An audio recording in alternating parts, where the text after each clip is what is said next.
Tonight we've got a collection of cozy autumn bedtime stories to help kids sleep. Let's get cozy and drift off together. Before we do, could you please tap subscribe? By doing this small thing, you'll let YouTube know you love what we do. Let's get ourselves cozy, snuggle down, and I'll begin. This is Betty Badger's Bakery by Alicia Ainsley.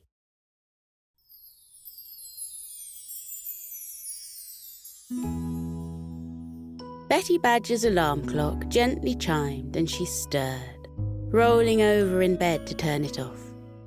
She sleepily opened up her heavy eyes to check the time. It was 2:00 in the morning. Perfect. 2:00 in the morning wasn't an unusual time for Betty Badger to be waking up, for you see, badgers are nocturnal animals, which means they mainly come out at night. And being nocturnal was perfect for Betty Badger, as it meant that she had plenty of time during the night to prepare everything for when her shop opened in the morning. Betty Badger owned the most popular bakery in the whole of Sleepy Forest. Animals and magical creatures from all over journeyed to Betty Badger's bakery with the intention of buying a delicious baked good or two. She had built up a stellar reputation with her delicious creations, and there was always a long queue already waiting outside her bakery door when she flipped over the closed sign to open. Betty worked all the way through the night, baking up a vast variety of sweet treats, fresh pastries, and loaves of bread to delight her customers with. With so many eager customers coming through her bakery door every day, Betty needed to whip up a huge selection of delicious treats. Luckily, Betty had a few eager helpers that assisted her in the kitchen to get everything ready. They were her children, Ginger, Chip, and Lavender. Betty's 3 little badgers adored helping out their mother in the kitchen, and they were quite the little bakers themselves. Ever since they had been just teeny, tiny badger cubs, Ginger, Chip, and Lavender had shown an interest in baking. Watching their mother work so hard every day and enjoying the delectable treats she produced, they had always wanted to learn how to do what she did. So, as soon as they were big enough, Betty began teaching them how to bake too. With the help of her 3 little badgers, Betty was able to make dozens of batches of cookies, cakes, breads, pastries, pies, and donuts each night. Betty liked to say that the food in her bakery tasted so good because it was made with love, teamwork, and a sprinkle of family magic. So as soon as her alarm went off at 2:00 in the morning, Betty rolled out of bed and prepared to get to work. She brushed her hair and wrapped her yellow pinafore around her waist, and then headed over to her children's room to wake them up.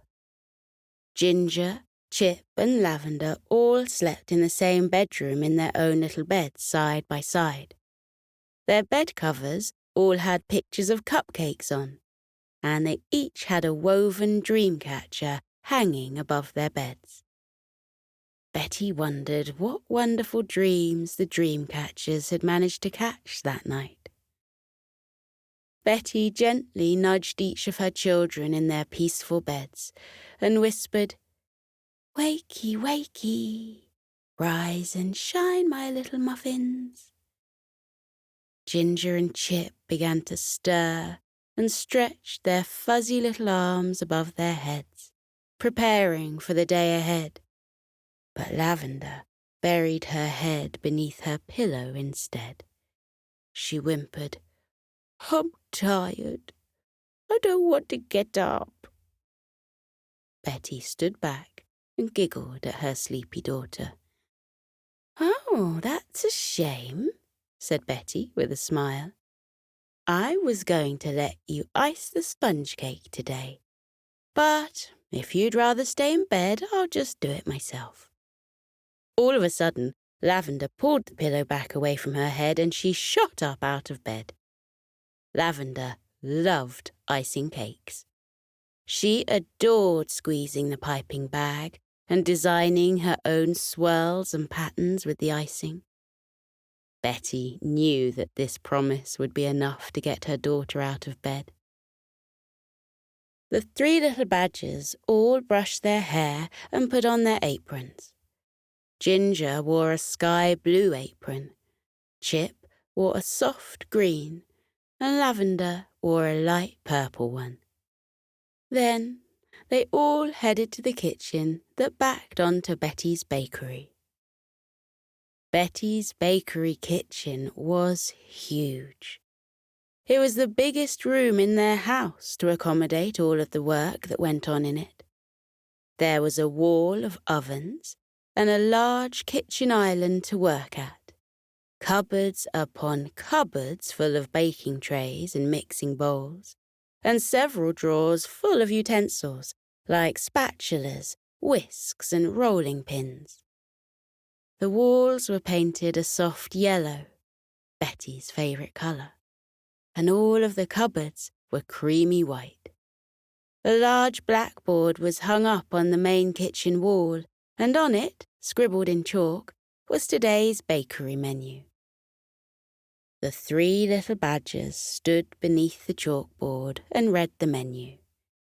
This morning, on top of their usual bakes, they needed to make 6 loaves of bread, 2 dozen raspberry and white chocolate cupcakes, 1 dozen seeded bagels, and a big cream cake. Ginger, Chip, and Lavender all began to buzz with excitement, and they turned to their mother for instruction. "What shall we make first?" cried Chip with anticipation. Betty looked at her 3 eager children, then at the board, and contemplated. Betty decided.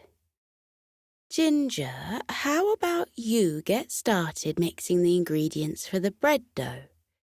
Chip, you can start on the sponge mix, and Lavender, you can grab the seeds for the bagels. I'll begin whipping up the bagel mixture." The 3 little badgers all nodded obediently and wandered off to get to work. They all washed their hands with soap at the wash basins, and then headed to their respective baking stations, ready to get their paws stuck in. On the way to her station, Lavender paused and asked her mother, "I do still get to ice the cake today, right?" Betty chuckled and assured her daughter that she would indeed get to ice the cake, as promised. "Can I sprinkle the seeds on the bagels?" called out Ginger. "Can I dust the cupcakes?" piped up Chip. Betty reassured all of her children that they would all get a chance to do the fun decorating tasks too. But first, they needed to make the basis of all the food. Ginger picked a large mixing bowl out of one of the cupboards and placed it on the worktop. Then he began to collect all of the ingredients he would need for the bread dough. He needed a bag of flour, some salt and yeast, and a jug of water. The ingredients for bread are surprisingly minimal. Betty always said that it's the kneading and baking process that makes her bread extra special. Betty often liked to add surprise flavours to her loaves of bread using herbs such as rosemary, thyme, and basil. Plus, her cheesy garlic bread was a big hit whenever she made it. Perhaps today she would make a selection of different flavours for her customers to choose from. While Ginger combined his ingredients in a mixing bowl, Chip collected his ingredients for the sponge mix. The sponge mix would be used for both the cupcakes and the cream cake, so he needed to make a lot of it. He, too, needed flour, but he also required sugar, eggs, butter, baking powder, and milk. Cake mix was much more complex than bread dough, and it could often get messy. Luckily, Chip loved getting messy. Chip got stuck into combining his cake mix, while Betty made her bagel dough on the other side of the kitchen counter. Betty had been baking for so many years that she was much quicker than her young children. However, she couldn't do it all alone. Her bakery had become too popular. She was grateful for her children's help in the kitchen.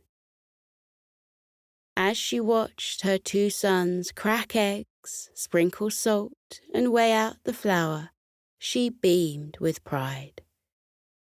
Just as Betty was finishing up her bagel dough, Lavender appeared by her side with a basket full of seeds. "Here you go, Mama," Lavender said proudly, placing the basket down on the worktop. "The squirrels got a good mixture of seeds for us today. There are poppy seeds and sesame seeds, plus a few caraway seeds." Betty smiled gratefully and replied, "Those all sound delicious. They will be perfect on our bagels." Betty placed the basket of seeds to the side, next to the bagel dough, and walked around to inspect Ginger and Chip's mixing bowls.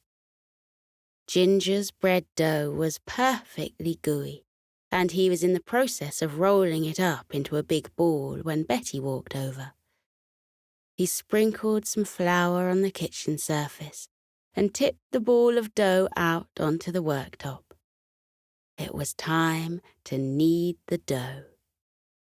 Ginger pushed his palms into the ball of dough, creating a big dip in the center with a satisfying squish. Then he picked up the edge of the dough and folded on top before repeating the motion. Kneading the dough was important to ensure that lots of air bubbles worked their way into the dough.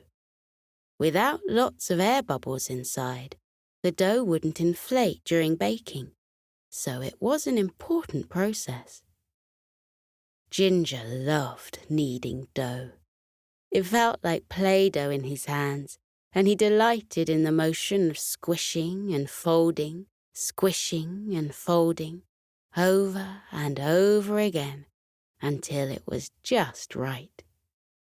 When Ginger believed the dough to be ready, he rolled it up into a big ball, placed it back inside the mixing bowl, and covered it with film. "I've made the bread dough," declared Ginger, and Betty patted him on the back.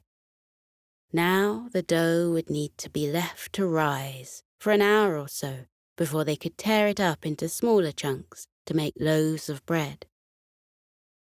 Baking was all about patience.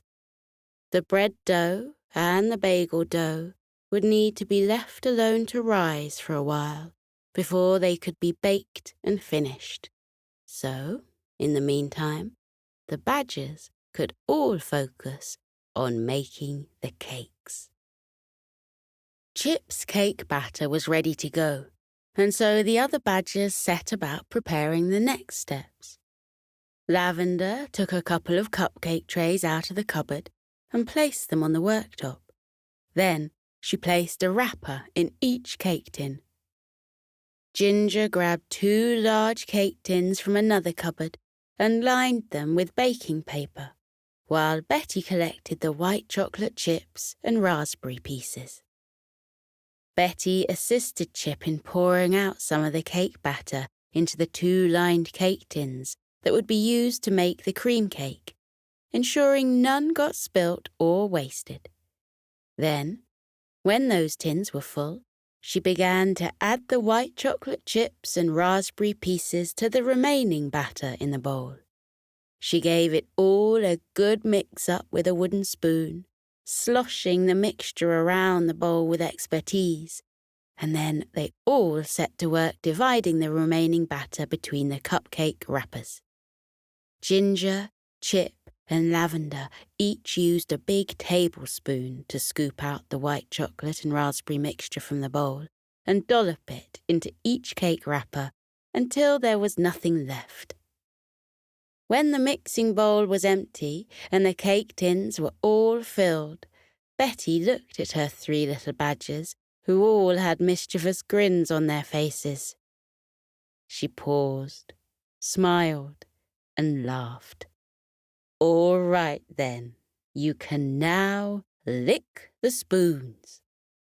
Right on cue, Ginger, Chip, and Lavender all excitedly cheered and licked the leftover batter off their wooden spoons, giggling with glee as they did.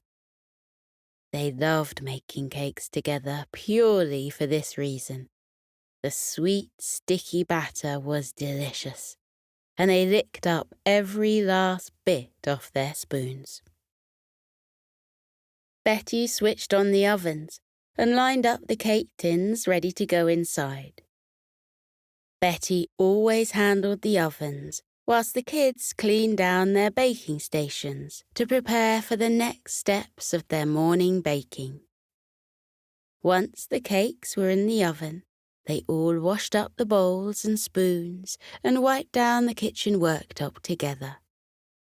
Lavender put extra bubbles into the washing up bowl and had lots of fun playing with them while she cleaned.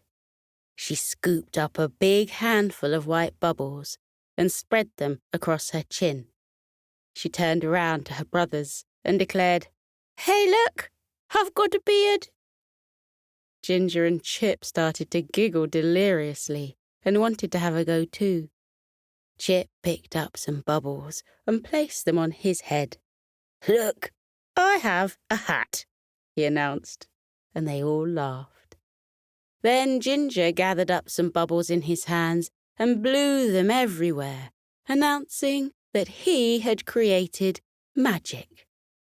The 3 little badgers all laughed hysterically at their mischievousness, and Betty watched on from the other side of the kitchen with a smirk.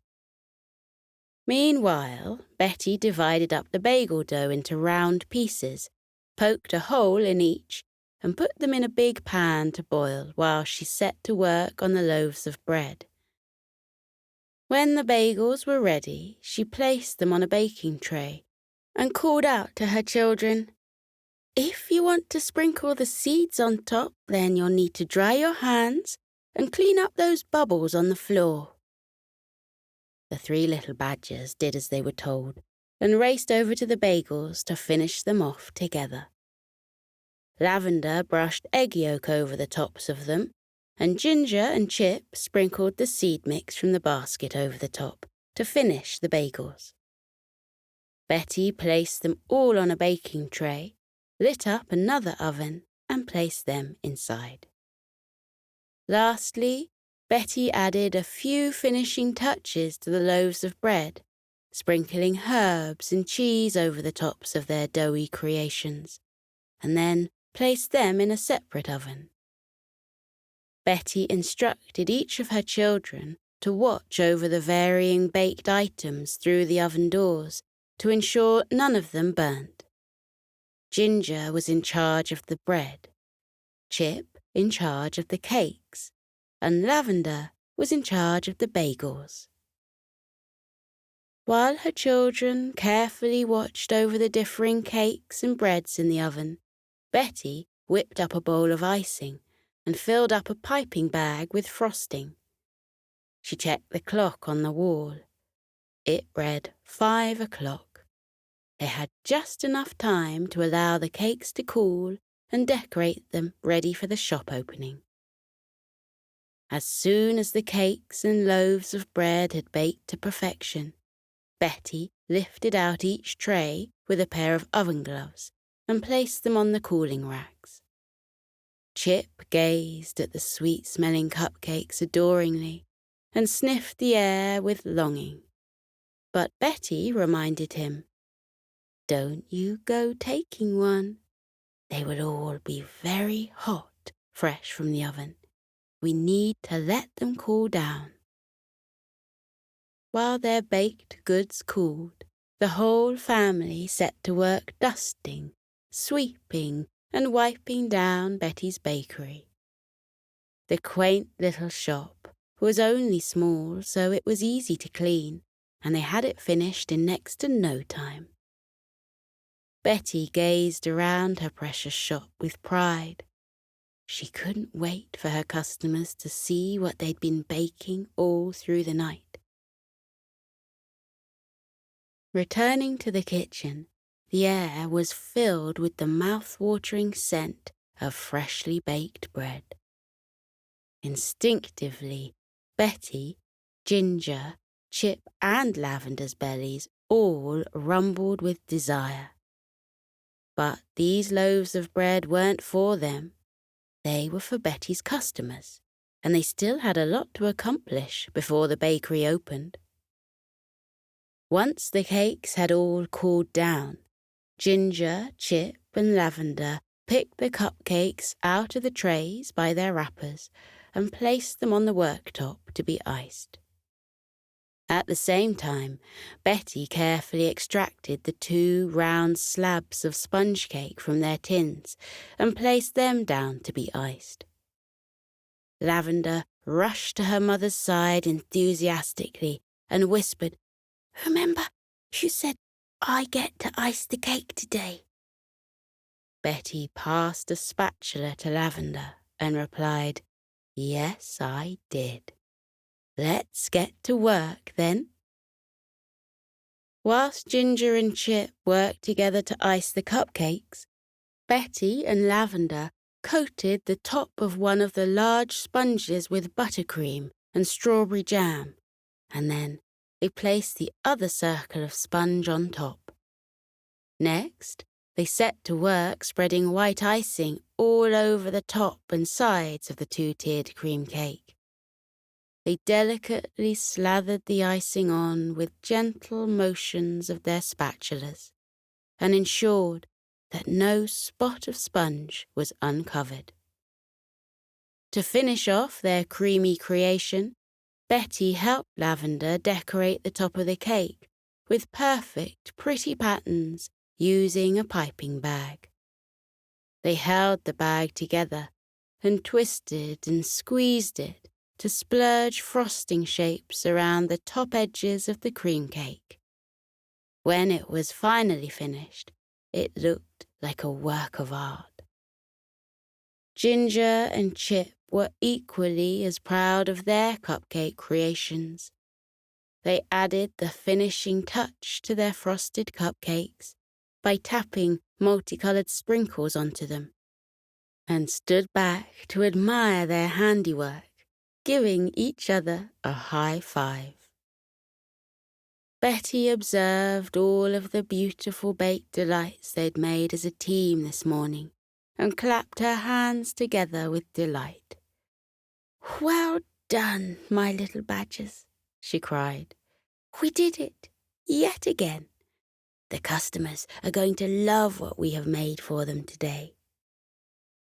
They all carried out the loaves of bread, bagels, cupcakes, and the big cream cake together into the bakery, stocked the shelves, and filled the cabinet.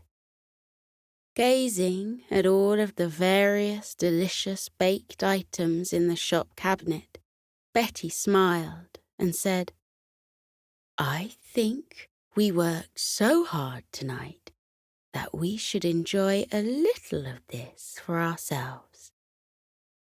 Betty took one loaf of bread off the shelf and then turned to her 3 little helpers. She gestured to the pretty iced cupcakes and whispered, "Go on, you can each have one for your hard work." Ginger, Chip, and Lavender all leapt for joy and picked a cupcake each from the shop cabinet. They didn't waste any time getting stuck into them and gobbled them up within seconds. As always, they were absolutely delicious. The 3 little badgers licked their fingers clean and thanked their mother. "Right," Betty announced, clapping her paws together. "Let's open up." Lavender opened up the rolling blind that covered the large front window to the bakery and gasped as the sunlight streamed in, lighting up the room. Already there were animals queuing up outside the bakery door, waiting to come inside. "Wow, Mama," Lavender exclaimed. "You have lots of customers already." Ginger responded, "That's because Mama is the best baker in Sleepy Forest." Betty smiled proudly and added, "We all are the best bakers in Sleepy Forest. I couldn't do it without your help."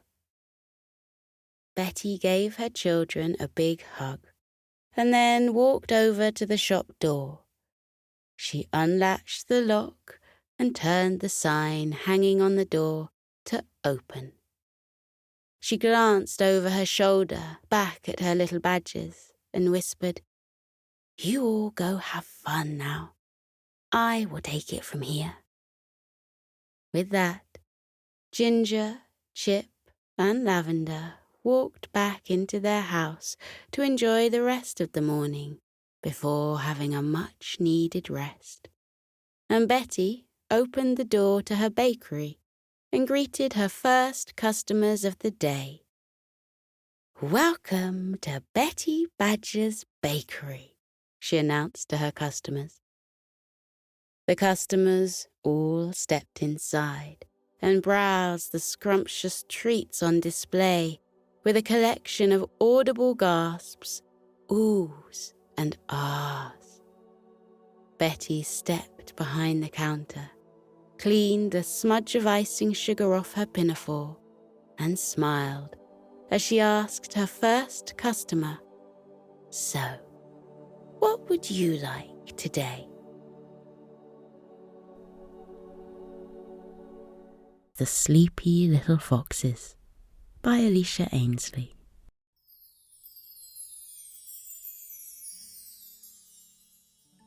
It was a cool night in Sleepy Forest. The sun had already set, and the moon was beaming brightly in the sky. The trees rustled with the motion of the wind as it passed through, and faintly, in the distance, you could hear the cooing of an owl. All of the woodland creatures were starting to wind down for the evening.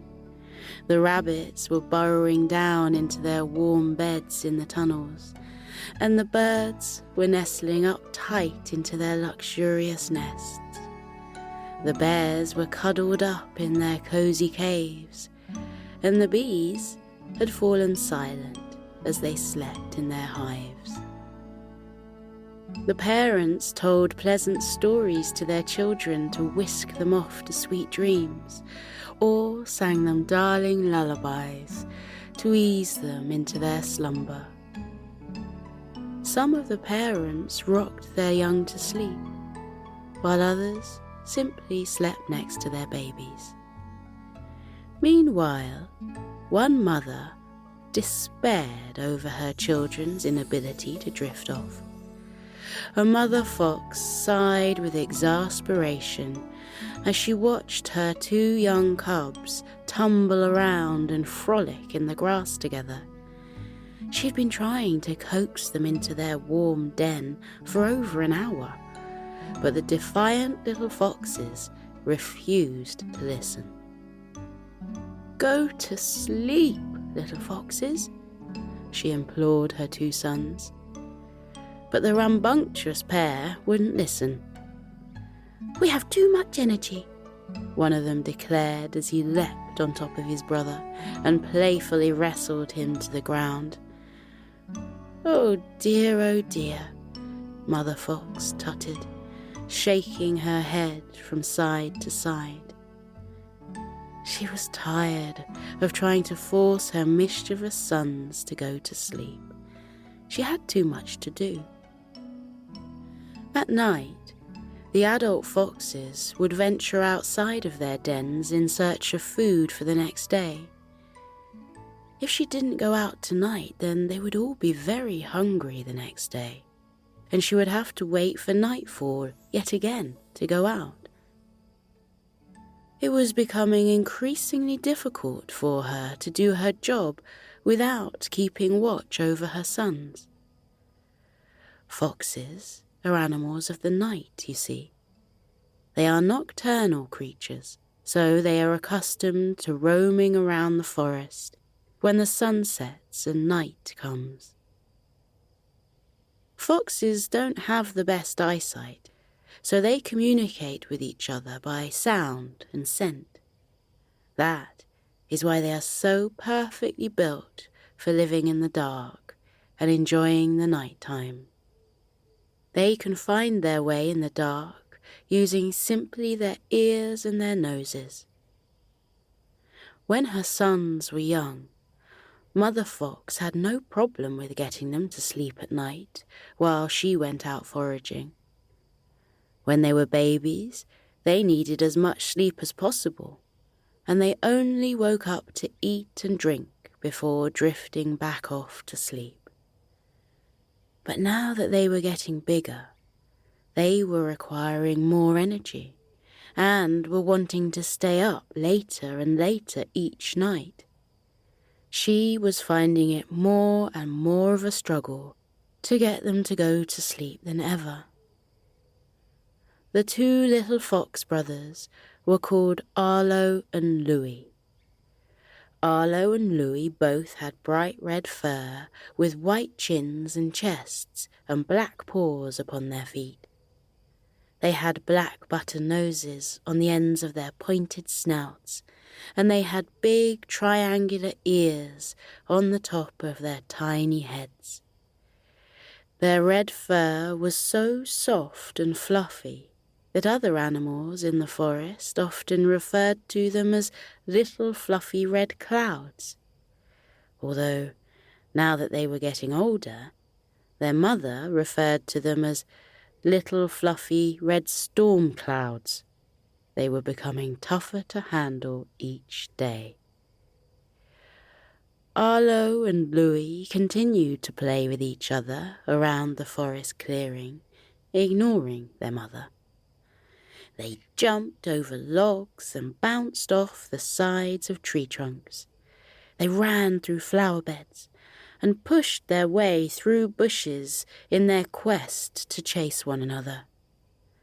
Their energy seemed to be endless, and Mother Fox didn't know what to do. Eventually, Mother Fox sighed and said to her disobedient sons, "Fine, you win. If you won't go to sleep, then so be it. I am going to go out and find us some food for tomorrow. If you two want to continue playing, then you can do so. But just make sure that you are back in the den by sunrise." Arlo and Louie jumped with glee.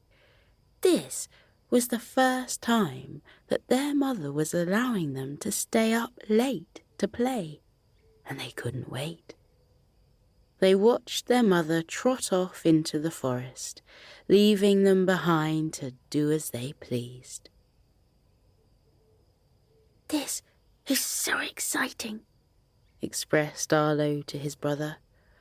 "What shall we do with our first night of freedom?" Louis tilted his head and thought. He wiggled his button nose and twitched his whiskers, then suggested, "Well, we haven't been outside of our den before, so we need to explore the forest." "Good idea," Arlo replied, before adding, "I wonder what other animals we'll meet in the forest. There must be so many other creatures we can play with." The roguish foxes looked at each other with a sparkle in their eyes and grinned.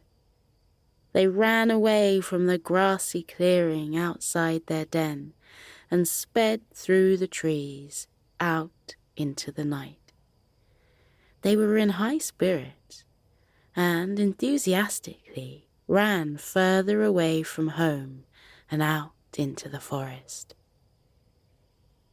After about 10 minutes of mindless running, the little foxes came to a halt. They glanced around in confusion. Everywhere looked the same to them. In each direction they turned, all they could see were trees.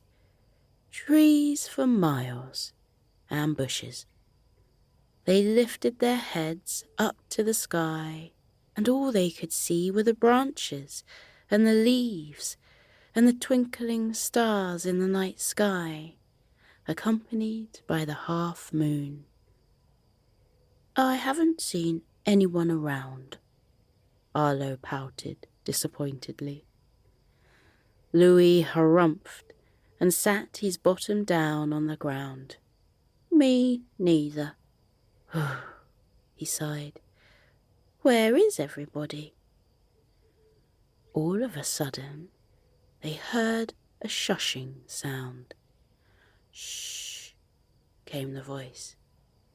They looked around for where it had come from, but they couldn't see anything. Did you hear that? Louis whispered. Hello, is anyone there? Arlo called out into the forest. Shh, came the sound again, but even louder this time. The brothers looked around, confused. They couldn't see anyone, but they couldn't have been imagining it. They tried calling out again to see if anyone responded, and they were delighted when they finally got a response. Please, will you be quiet? A hushed voice came from above. They lifted their heads back up to the sky and saw a pair of tiny eyes looking down at them from one of the tree branches. It was a bird. Arlo and Louis were very pleased to see the bird, but the feeling didn't appear to be mutual. The bird seemed a tad annoyed. My children are trying to sleep, and you two are being very loud, the bird continued. Shouldn't you be in your own beds by now? Louis puffed out his fluffy chest proudly and responded. We are too grown up for bedtime. Our mother said we are allowed to stay up all night.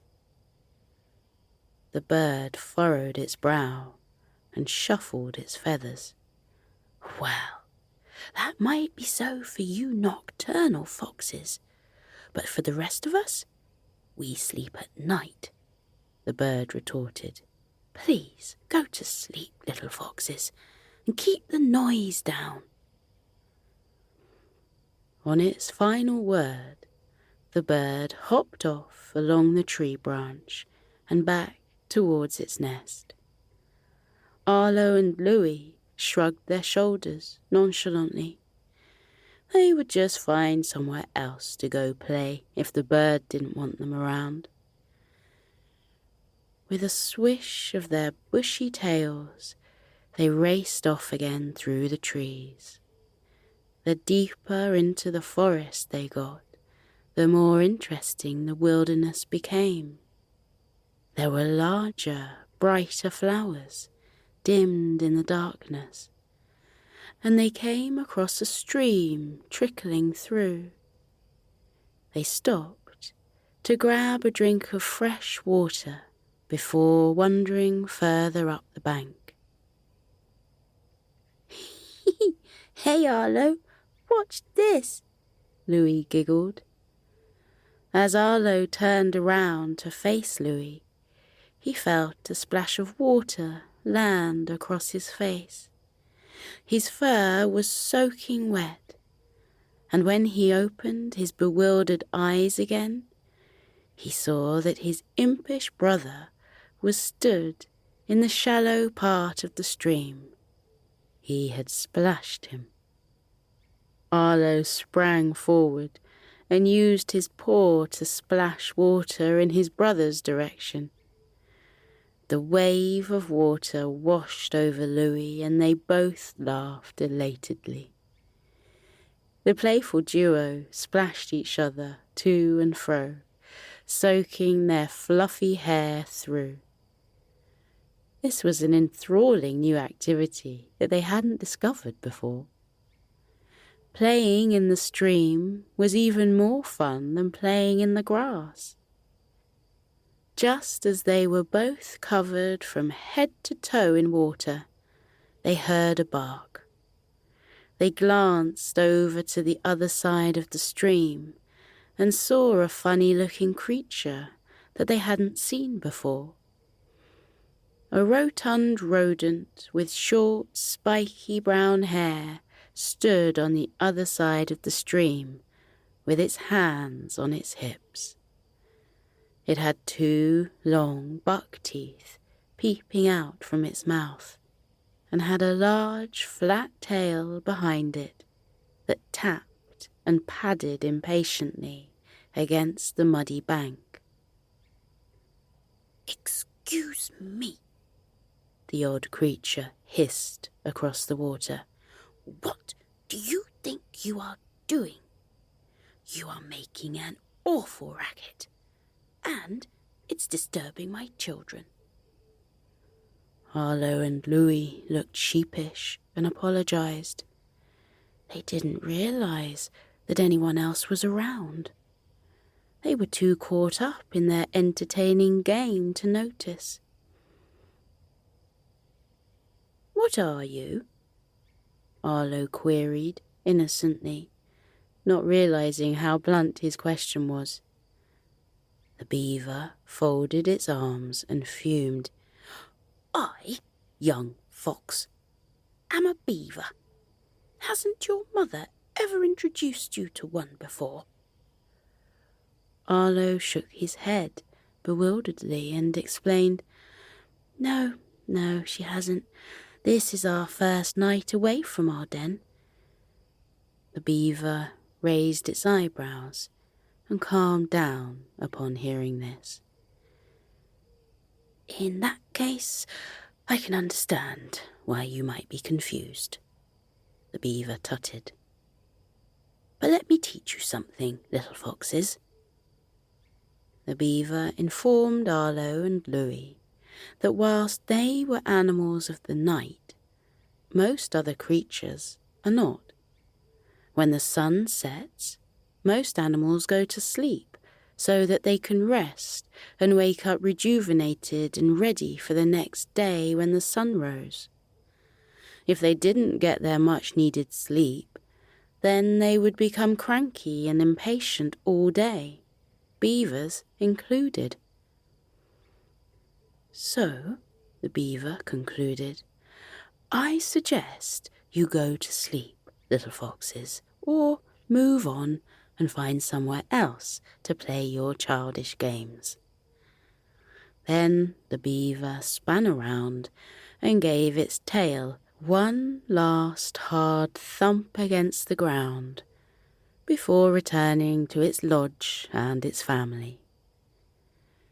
"We'd better go find somewhere else to play," Louis remarked. "I don't fancy being scolded by a beaver again." Still dripping wet, the brothers climbed out of the stream and shook their bodies from side to side to dry off. Then they galloped off, further upstream. They were learning a lot about the forest and what it contained. On just their first night of freedom, they had met 2 new animals and learnt a bit about the way things were in the wilderness. They had discovered the joys of playing in water, and now they were purposefully looking for new ways to have fun in the forest. Eventually, they came across the entrance to a large cave. They couldn't see anything inside. It was pitch black. "Hello," Arlo called out into the dark cave. He waited to see if anyone responded, but he heard nothing. "I don't think anyone is in there," he reported, turning back to his brother. Louis stepped further into the cave and called out, "Hello!" As he did so, the sound of his voice reverberated around the cave walls, creating an echo. "Hello, hello, hello." The sound of his voice repeated, fading out with each repetition. Arlo and Louis's eyes grew wide with wonder. "Wow!" they both chimed, and then heard their voices echo again. "Wow, wow, wow." They turned to each other and cracked up. They fell about, laughing so hard that they held their stomachs. Their euphoric laughter echoed around the cave. "This is amazing," Louis rejoiced, chuckling as the word "amazing" continued to bounce off the stone walls. "Shall we go further inside?" Arlo nodded his head eagerly, and they started to tiptoe further into the cave, but were stopped by a squeaky voice. "I wouldn't recommend going in there if I were you," the meek voice recommended. "A family of bears live there, and I don't think they will be too impressed by your noisy shenanigans." Arlo and Louis paused. They knew what bears were, and they knew that they didn't want to get on the wrong side of a mother bear. They turned around swiftly and scampered back out of the cave. Once safely outside, they stopped by a tree to catch their breath. They noticed a blur of movement come from the mouth of the cave and fly through the air. They heard the fluttering of wings and looked up above them. Hanging from a branch, upside down, was another unusual creature. They had never seen anything like it before. The topsy-turvy creature spoke to them in the same small voice they had heard in the cave. "Phew! I'm glad we're out of there. I wouldn't want to be around when Mother Bear comes looking for who woke up her sleeping cubs," the creature chuckled.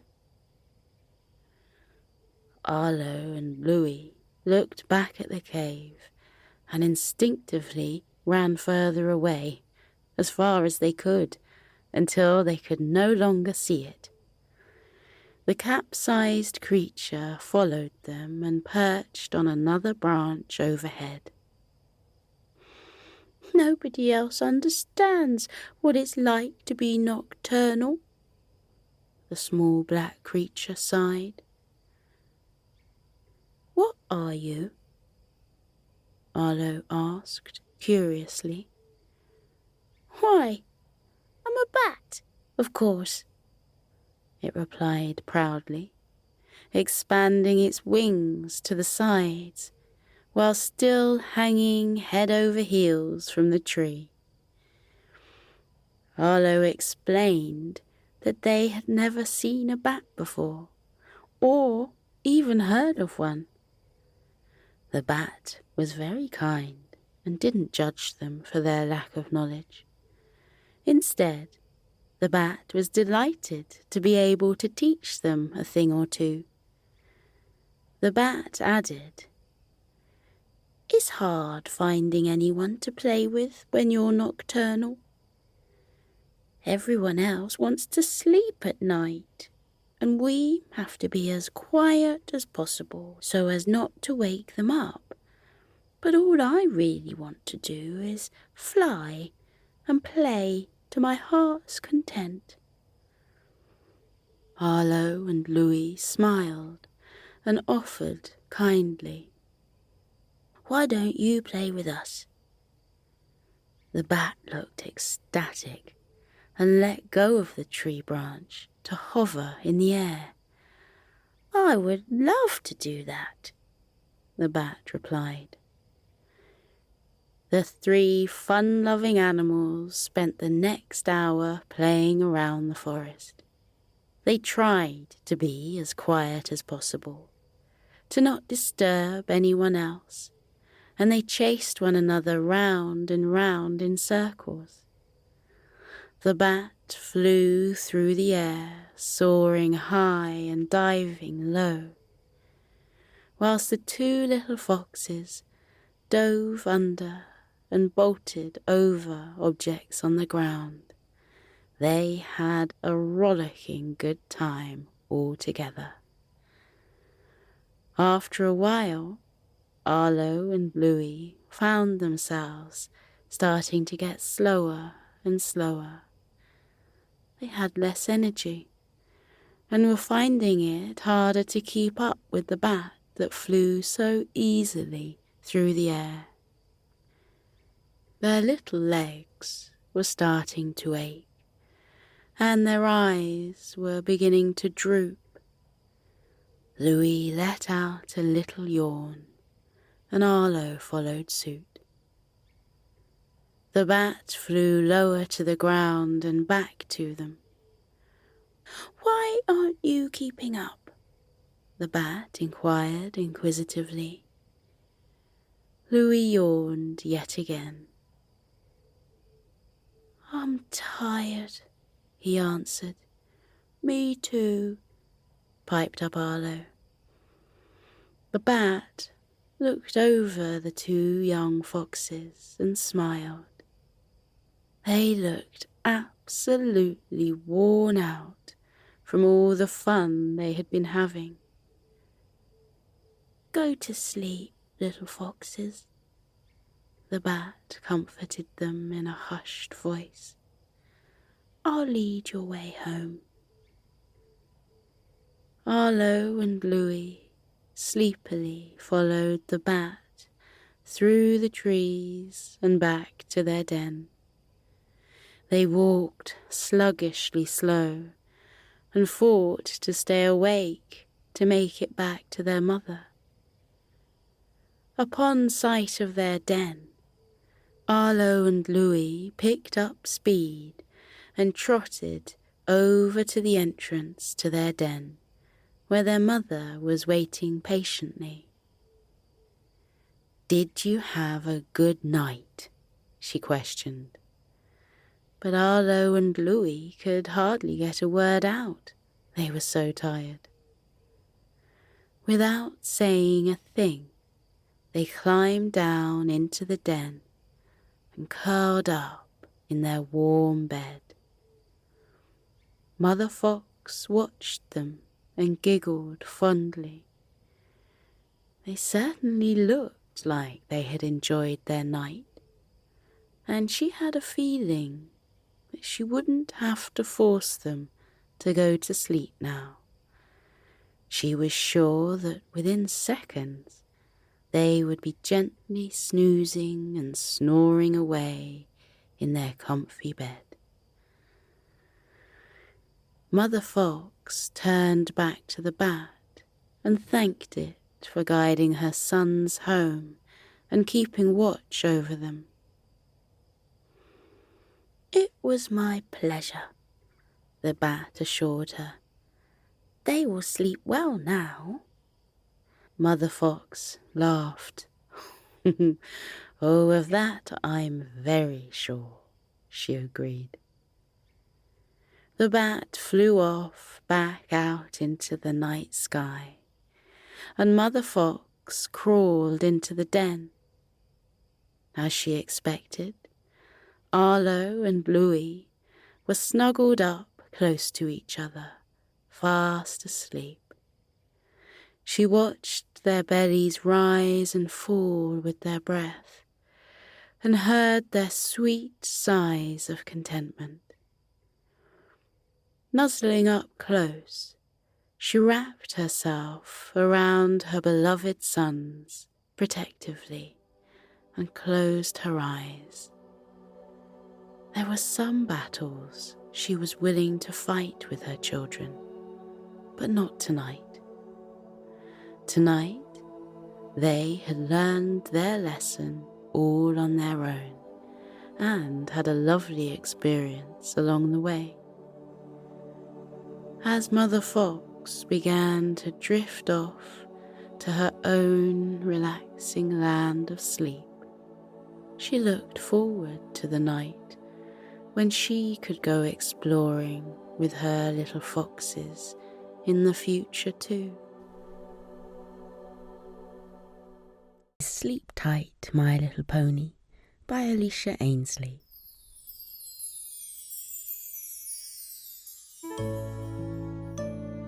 Every morning was the same on Sweet Pine Ranch. Through the night, there wasn't a sound to be heard, aside from the dust blowing with the breeze and the occasional call of a bobcat. But as the sun crept over the horizon each morning, illuminating the vast grassy landscape, the ranch came to life, signalled by the familiar sound of a rooster. "Cock-a-doodle-doo!" the rooster would cry out, and the horses on the ranch would begin to stir in their hay-filled beds, ready for a new day.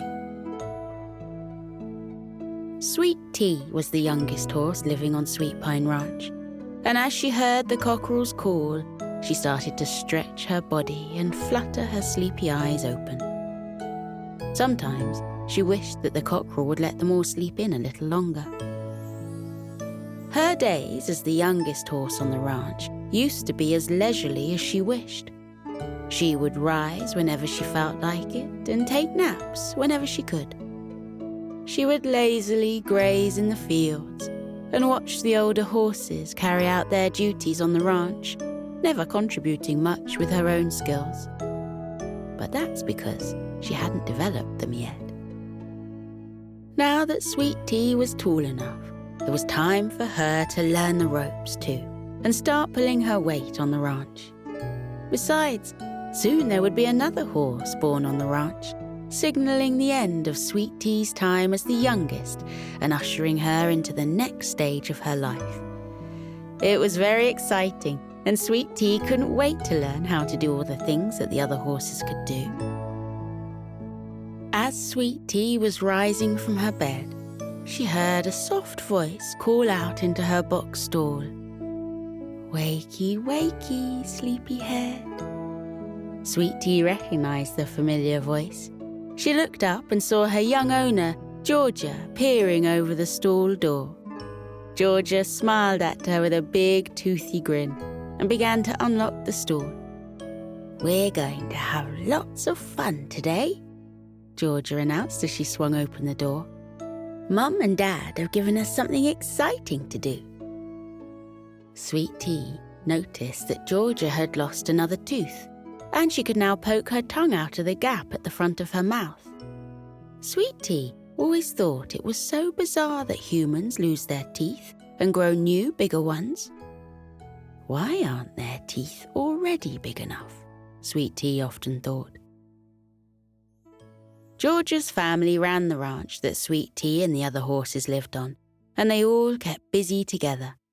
They offered horse riding lessons to children and embarked upon treks through the open range. Plus, they had to maintain the care for the acres and acres of land that surrounded them. Every day, there was always plenty to do to keep them entertained, and it sounded like Georgia had some intriguing plans for Sweet Tea today. Georgia gently placed a saddle and a pair of stirrups over Sweet Tea's back, along with a set of reins onto her neck, and then guided her outside into the morning sunlight.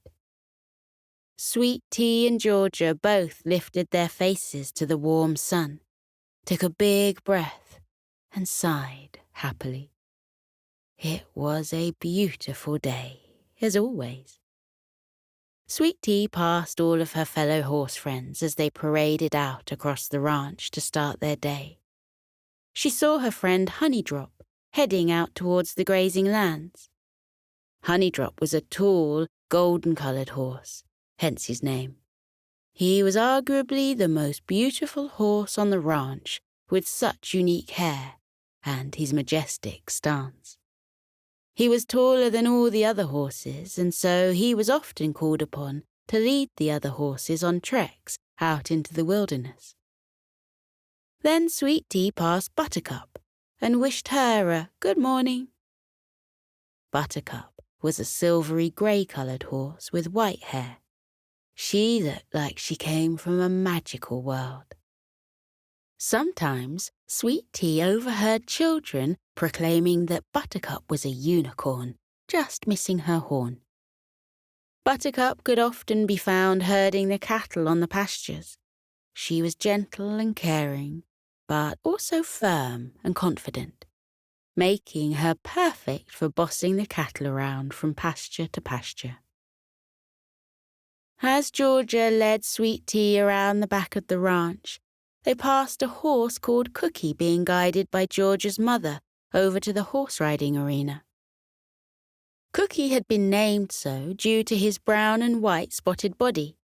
He looked a little like a chocolate chip cookie. Cookie often worked with Georgia's mum offering horse-riding lessons to children. All the kids wanted to ride Cookie. He was their favourite, and he was a very patient and understanding companion for the young horse riders. Sweet Tea wondered what would become her main duty on the ranch as she grew up. Would she grow up big and strong and become a trek leader like Honeydrop? Or would she help move the cattle like Buttercup? Or perhaps she would assist with the horse riding lessons like Cookie. Sweet Tea did enjoy being ridden by her owner, Georgia, although she wasn't sure if she would want anybody else riding on her back. Georgia was her special person. But Georgia had a duty all of her own to carry out this morning, and it was one that was always really good fun. Georgia guided Sweet Tea around to the chicken coop and showed her that there were no chickens inside. The chickens had escaped again. This happened pretty often. Georgia turned to Sweet Tea playfully and suggested, "Are you ready for a chicken roundup?" Sweet Tea neighed excitedly, and Georgia climbed onto her back, holding onto the reins and securing her feet in the stirrups. Then she flicked the reins and cried out, "Giddy up, Sweet Tea!" Right on cue, Sweet Tea picked up the pace and trotted around the ranch in search of the runaway chickens. Together they explored the dusty yard, looking out for stray chickens. They passed the horse-riding arena and stables, the car park, and the main house, but there was no sign of the chickens. They gazed out to the open range, but they couldn't see any chickens dotted around there either. All they could see were the grazing cattle, far off in the distance. Sweet Tea realized she would have to use more than her eyesight to find these mischievous chickens. She closed her eyes and honed in on what she could hear instead. She listened to the sounds in the air. She could hear horse footsteps galloping around the riding arena, and the faint orders and directions coming from Georgia's mother as she taught the students. Sweet Tea could hear faraway cattle in the pastures and cars pulling into the car park across the gravel roads.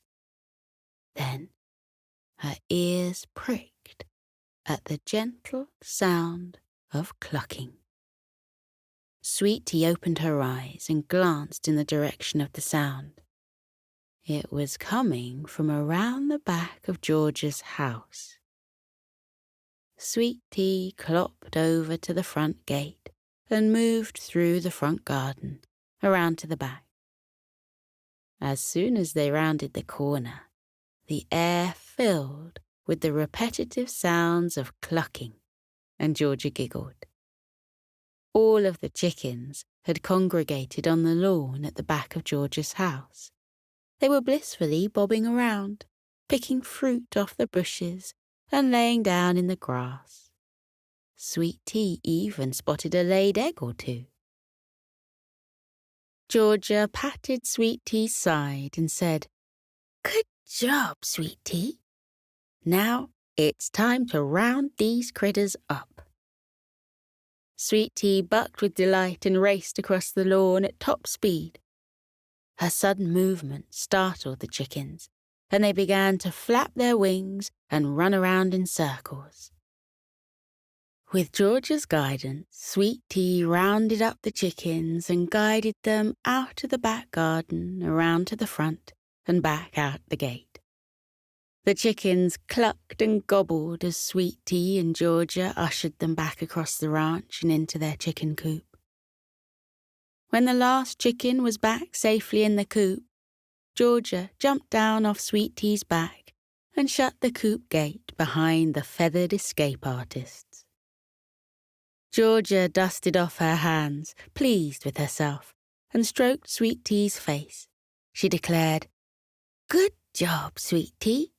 We are quite the team. We'll be rounding up the cattle too in no time." Sweet Tea's heart leapt a little. She would love to help round up the cattle one day. It was a very important duty on the ranch, and Sweet Tea would adore being a part of it. Georgia held onto Sweet Tea's reins and walked her back across the ranch. They reached the horse-riding arena and stopped by the side. The arena was a big circular patch of ground, specifically designated for the people learning to ride horses. There were only ever a handful of adults or children learning at a time. Sweet Tea had spent lots of time here as a young horse, allowing Georgia to learn to ride her. Georgia used to ride the likes of Cookie and the other medium-sized horses. But as soon as Sweet Tea came onto the scene, Georgia hadn't wanted to ride anyone else.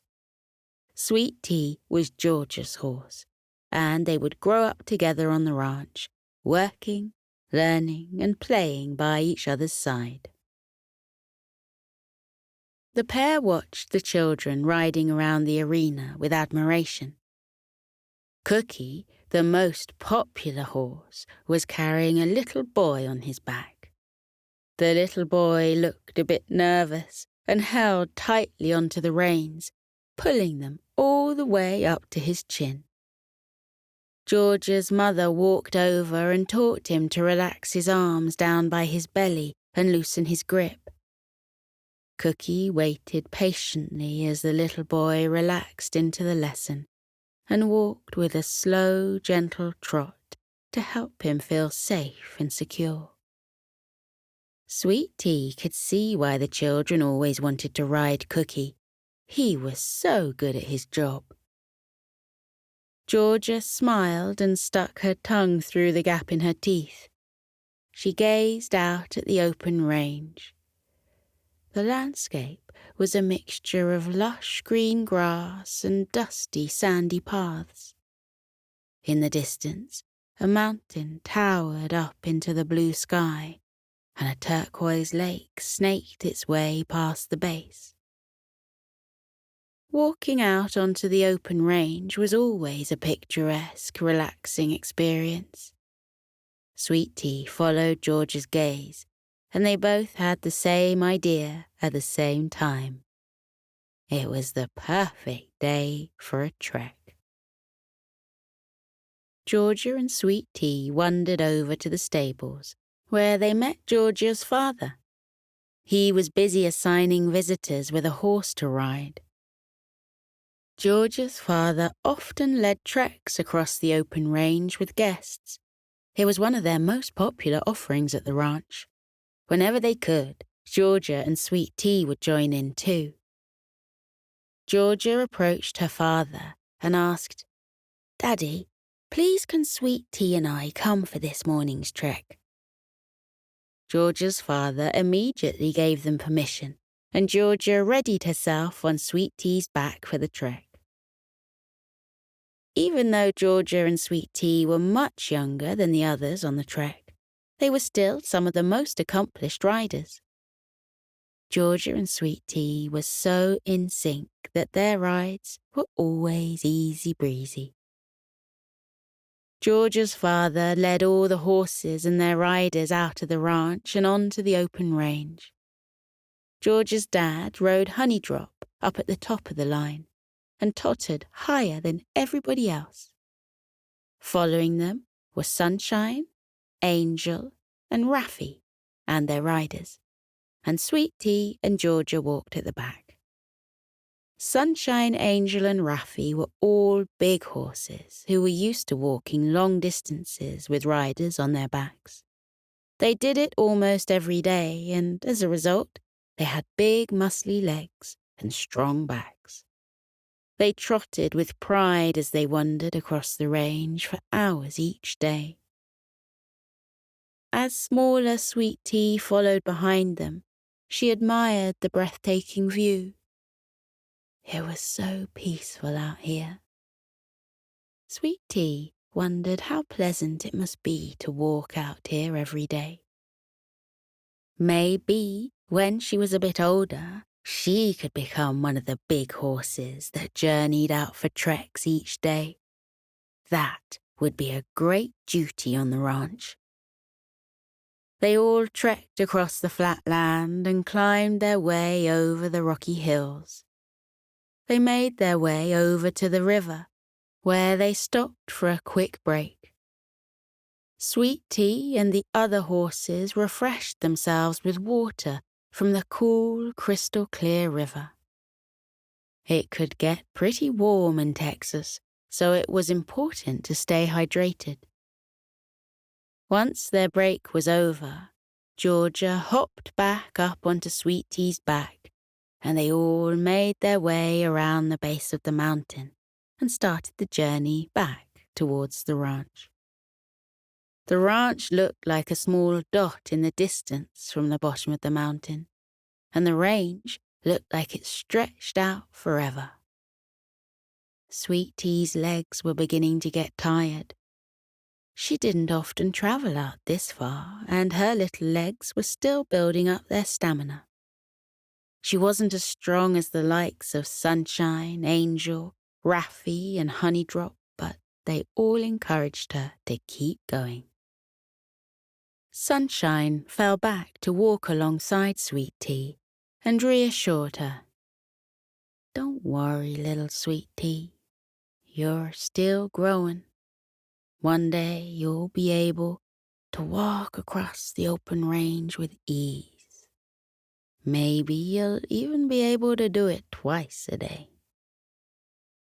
Raffy added from just in front, "Try not to think about how far we still have to go. Just breathe and enjoy the view." Sweet Tea did as the older horses suggested and tried to focus on the scenery around them rather than counting her own footsteps. As she looked around, she started to notice things that she hadn't noticed before. The clouds in the sky were scattered and small, like little balls of cotton wool floating in space. A large eagle soared through the sky in the distance, and a tiny lizard scuttled past Sweet Tea's hooves as she moved along the path. As they got closer to the ranch, they passed the herd of cattle grazing to their right. The cattle were huge, and half of them had big, long horns that pointed out of the sides of their head. In their midst, Sweet Tea spotted that they had a new calf.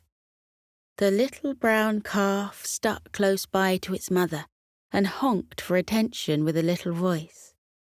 One day the little calf would be as big and muscular as the adults, but right now it was miniature and adorable, with tiny horns only just beginning to protrude out of its head.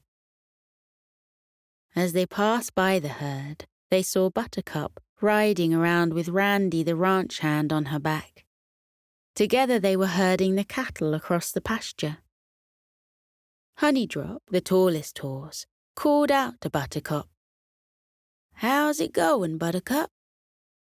That herd playing ball today?" Buttercup shook out her pristine white hair and answered confidently, "Ain't nothing I can't handle." That baby doesn't quite understand the concept of moving with the herd, though.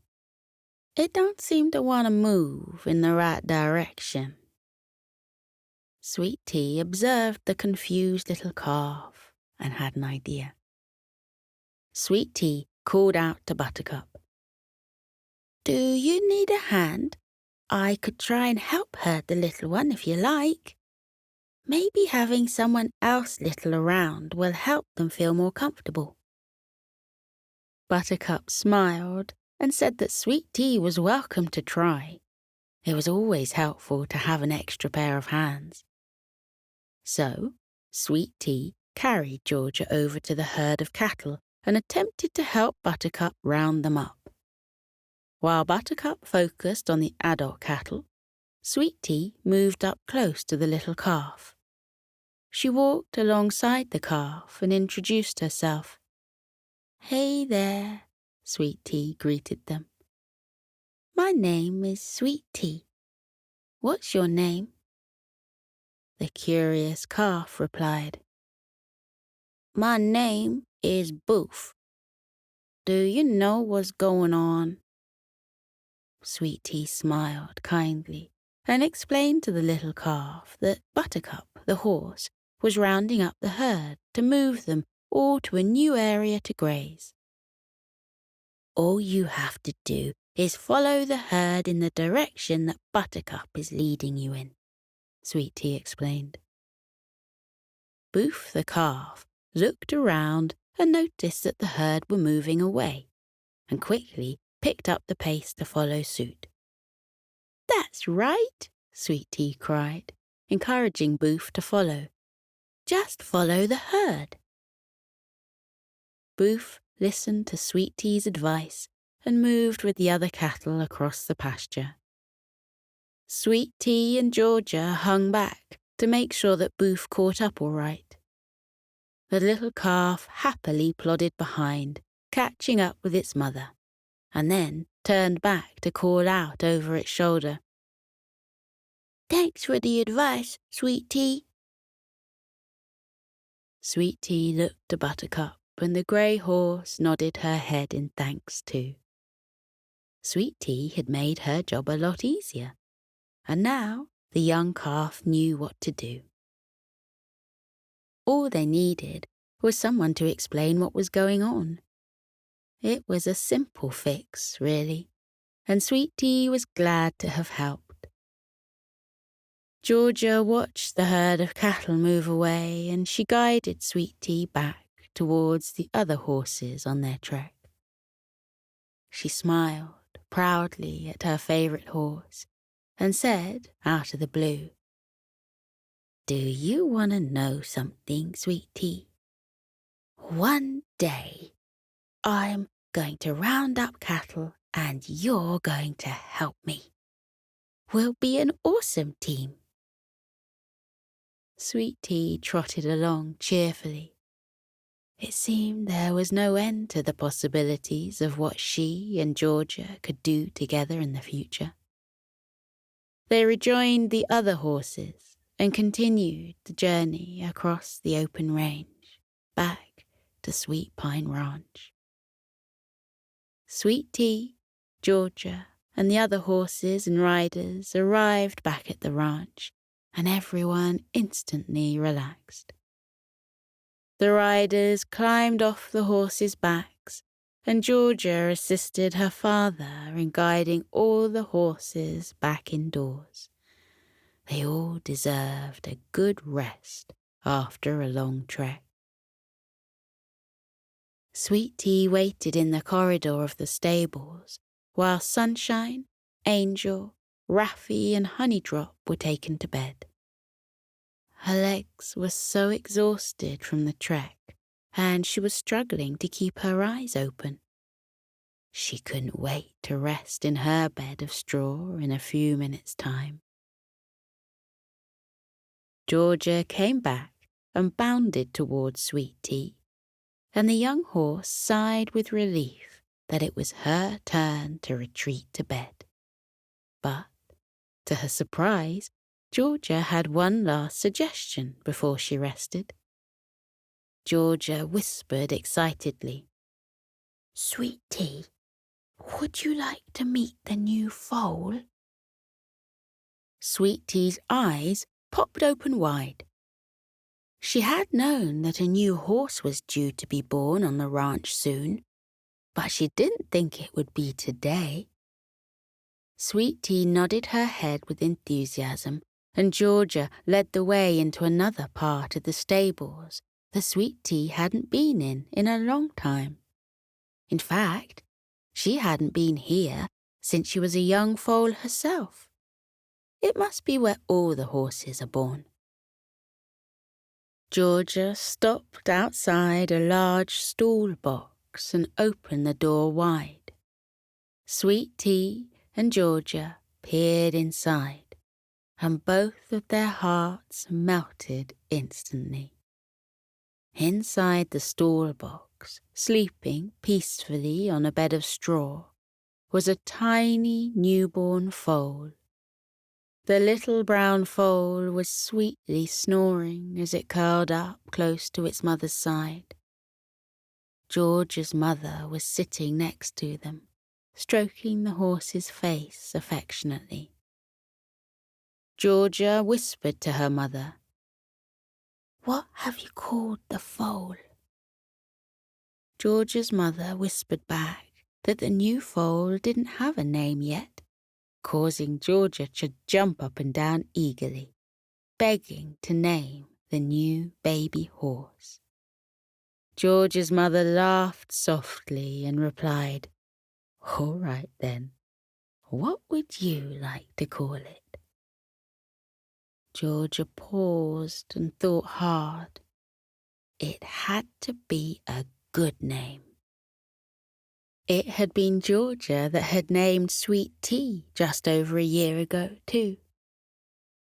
After some thought, Georgia announced that she had the perfect name for the foal. It would be called Biscuit. Sweet Tea quietly trotted forward to inspect the new foal called Biscuit. She was fast asleep and breathing heavily, no doubt enjoying a sweet dream after the tiring effort of being born into the world. Biscuit was a rich brown colour with jet black hair. Sweet Tea leant down and nuzzled her long face against the cheek of the sleeping newborn foal. She whispered, "Welcome to Sweet Pine Ranch, Biscuit. You're going to like it here." It felt a little strange to Sweet Tea to not be the youngest horse on the ranch anymore, but it was exciting too. Now, she had someone to teach everything she had learned. Sweet Tea could help guide Biscuit as they grew up, and maybe they would grow up to be friends too. Besides, Sweet Tea couldn't wait for all the new duties she would learn and be entrusted with as one of the older horses on Sweet Pine Ranch. Georgia guided Sweet Tea back to her bed to rest, and the young horse laid down in the hay immediately. Georgia closed the stall door and peeked over the top to whisper, "Have a nice rest, Sweet Tea. I enjoyed our fun today. Sleep well." Then Georgia disappeared, and Sweet Tea was left on her own to relax. She closed her eyes and laid her head in the hay. Her whole body felt so tired, and she slumped against the bed of straw gratefully. As Sweet Tea drifted off to sleep, she wondered what her future duties on the ranch would be. Would she be a horse-riding teacher or a trekker? Or would she help round up the cattle? Whatever her duty, Sweet Tea only hoped that Georgia would be by her side to guide her and make every day as fun-filled as today was. The Little Bat Who Wouldn't Go to Bed by Gillian Rogerson.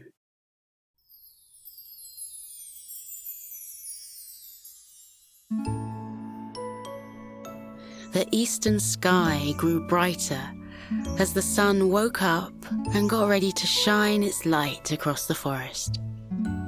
A family of bats flew through the sky and towards their cozy cave, ready to settle down in their beds. They'd had an amazing night, flying through the starlit forest, and had mingled with fireflies and talked to owls.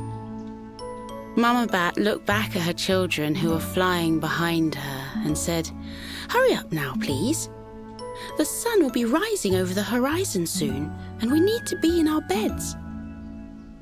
Some of the young bats asked if they could have a bedtime story, and Mama Bat said, of course they could, but only if they hurried up a little. "Before I tell you a bedtime story, you'll need to get into your pyjamas, wash your face, and brush your teeth." Hearing that, the bat children moved more quickly through the sky. Apart from one. One of the little bats didn't hurry up at all.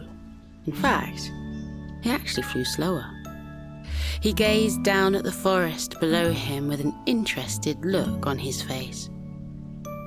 Mama Bat noticed what the little bat was doing and said to Papa Bat, "Please fly over to our youngest bat and see why he's slowing down. I can tell by the look on his face that something is on his mind. I'll take the rest of our children home and get them ready for bed." Papa Bat chuckled and said their youngest bat was certainly a curious one, and most likely had something on his mind again. The little bat always had questions about the world, and his parents did their best to answer his questions. They didn't mind, because the little bat's curiosity was one of the things his family loved about him. Papa Bat flew over to the little bat and asked why he wasn't hurrying home like his brothers and sisters. "Aren't you tired? We've been out flying for hours," Papa Bat said. The little bat nodded. "I am tired, but I'm not ready for bed yet. Father, look down at the forest. There are so many animals down there whom I've never met. Animals who come out in the day when we're asleep. I've heard the snowy owl talk about them because she's awake in the day sometimes and she's seen them. I want to meet them too. I'd like to know what they do all day, and I want to see what the sky looks like during the day too." The little bat slowed down even more as he looked down at the forest. He asked his father if he'd ever been in the forest in the daytime. "I haven't," his father replied. He knew his youngest bat wouldn't rest until he knew the answers to his questions. "Would you like to visit the animals of the day and talk to them?" "Oh, yes, I would love that," the little bat said with a big smile on his face. "Do you want to come with me?" Papa Bat shook his head and yawned. "I'm far too tired. I want to get into my soft, comfy bed and fall asleep. You're old enough to have an adventure on your own. Go and explore. When you're ready, fly back home." He gave the little bat a goodbye kiss on his head and then flew towards the family cave, where his family were already in their pyjamas. The little bat smiled to himself and wondered what he would discover on his adventure. The sun began to peep over the horizon, and the sky turned a delicate shade of pale blue. It was a colour the little bat hadn't seen before, and he thought it was quite beautiful. He swooped towards the forest. The early rays of the sun shone across the top of the treetops and turned the leaves from dark green to a paler green. It was another colour the little bat hadn't seen before. He was seeing a lot of new things already. A peculiar sound floated towards him from the trees. He recognised it as a bird's song, because he'd heard birds of the night sing before, but he hadn't heard that particular tune, and it was much louder than other bird songs he'd listened to. He wondered where the tune was coming from. He followed the sound and came to a little brown bird who was sitting on a branch and singing joyfully. The bird had the most extraordinary bright red chest, and the little bat couldn't help but stare at the amazing bird. He soon remembered his manners, stopped staring, and said hello to the bird. "A very good morning to you," the bird replied. She smiled at the bat and tilted her head to one side as she gave him a closer look. "Excuse my nosiness, but what kind of animal are you?" "I'm a bat, and I've never been out in the day before. If it's not too rude, can I ask what kind of bird you are, and why you were singing your beautiful song so loudly?" "I'm a robin. I sing every morning. I just can't help myself," the robin chuckled. "I have such a good night's sleep that as soon as I wake up and see the sun rising over the trees, I just have to sing because I'm so happy. Do you feel like that when you've had a good night's sleep?" "We bats sleep in a cosy dark cave. It's very snug and comfy. I always have a great sleep. We wake up when the moon and stars appear." Thinking about sleeping made the bat yawn. He covered his mouth as he did so. The robin said, "Do you sing when the moon appears?" The bat shook his head. "I've never sung any songs before. It's not something we bats do. I don't think I can sing." "Everyone can sing. It's great fun. Would you like me to teach you a song? Then you can sing to the moon when you next see it." "Oh, that would be lovely. Thank you so much." The robin and the bat settled themselves more comfortably on the branch, and then the bird taught the little bat how to sing.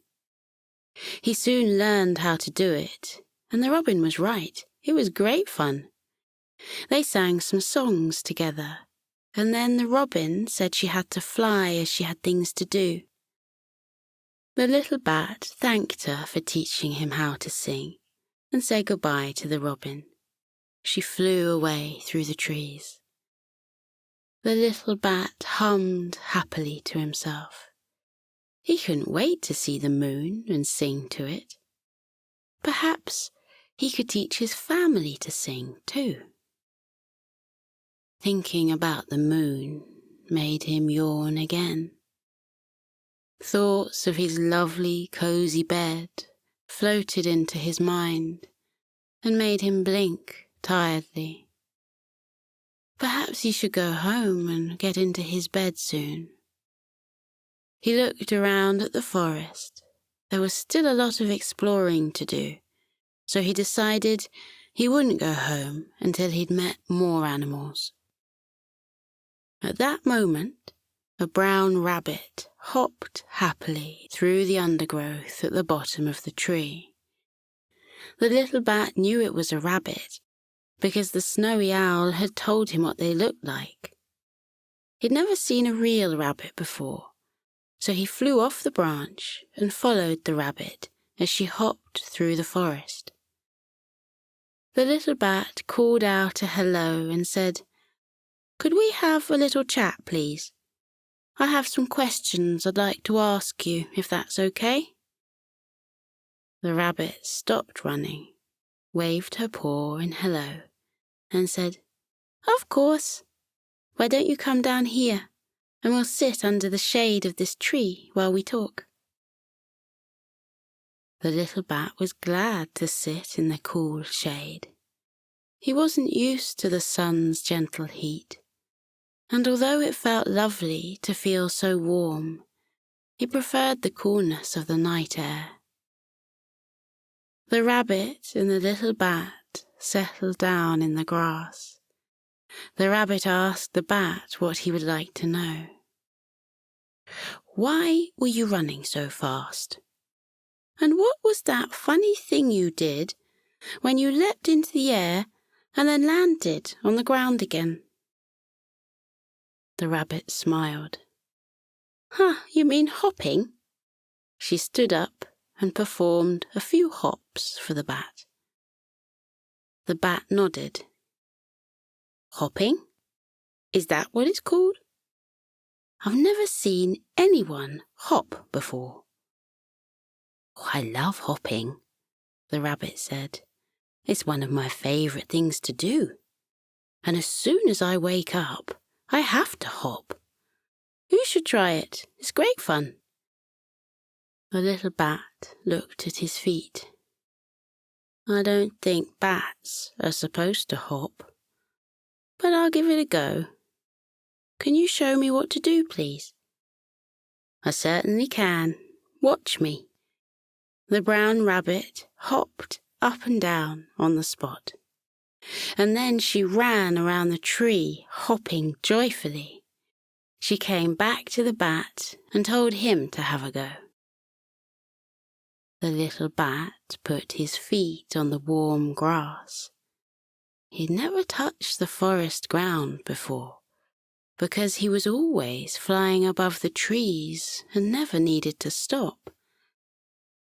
Thinking about flying made him look up through the branches of the tree.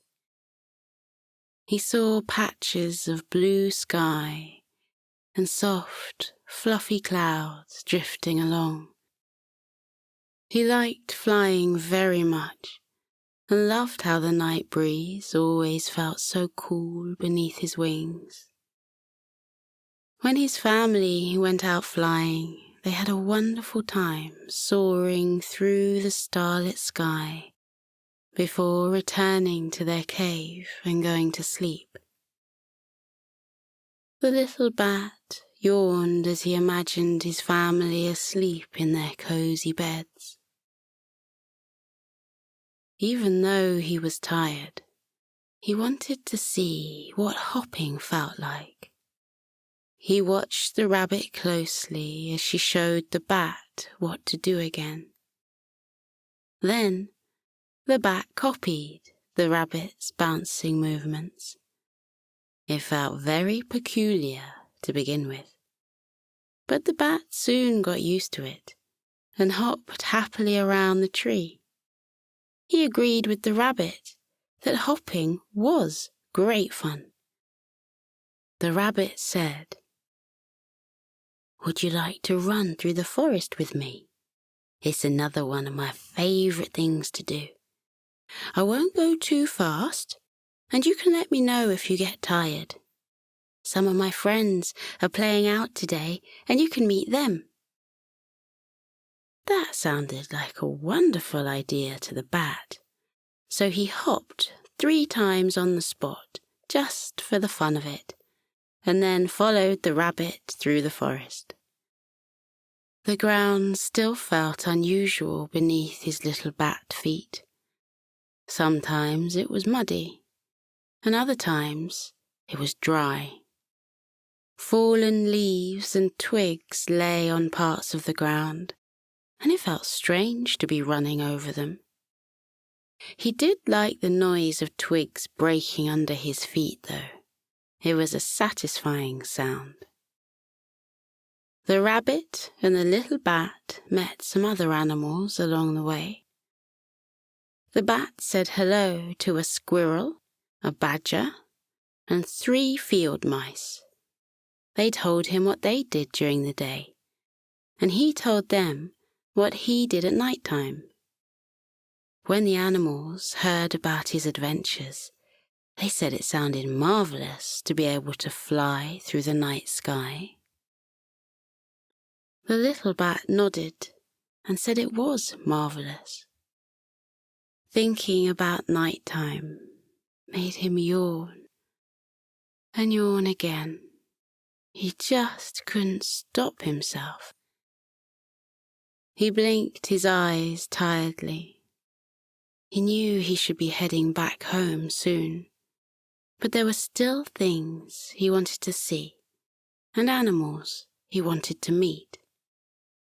The rabbit could see the little bat was growing tired, and so offered him a lift on her back. The little bat thanked the kind rabbit and climbed onto her back. He yawned again. He was feeling very drowsy, but he wouldn't go to bed, not just yet. The rabbit took the bat towards a pond and introduced him to her frog friends. The little bat looked at the green frogs in amazement. They were leaping from one lily pad to another, before then diving into the water. Some were doing something in the water that the little bat had never seen before. He asked the rabbit why the frogs in the pond were moving so strangely. "They're swimming," the rabbit replied. "I tried it once, but I wasn't keen on it. I much prefer being on dry land where I can run and hop. Why don't you have a chat with the frogs and see if they'll teach you how to swim?" The little bat shook his head. "Oh no, I don't think bats are meant to swim, but I would like to talk to the frogs." The rabbit lowered her back and the bat jumped off. The rabbit said she had to go because she was meeting a friend for lunch. The bat said thank you to the rabbit for the lift and then waved goodbye. The rabbit bounded away through the forest. The little bat walked towards the frogs and introduced himself.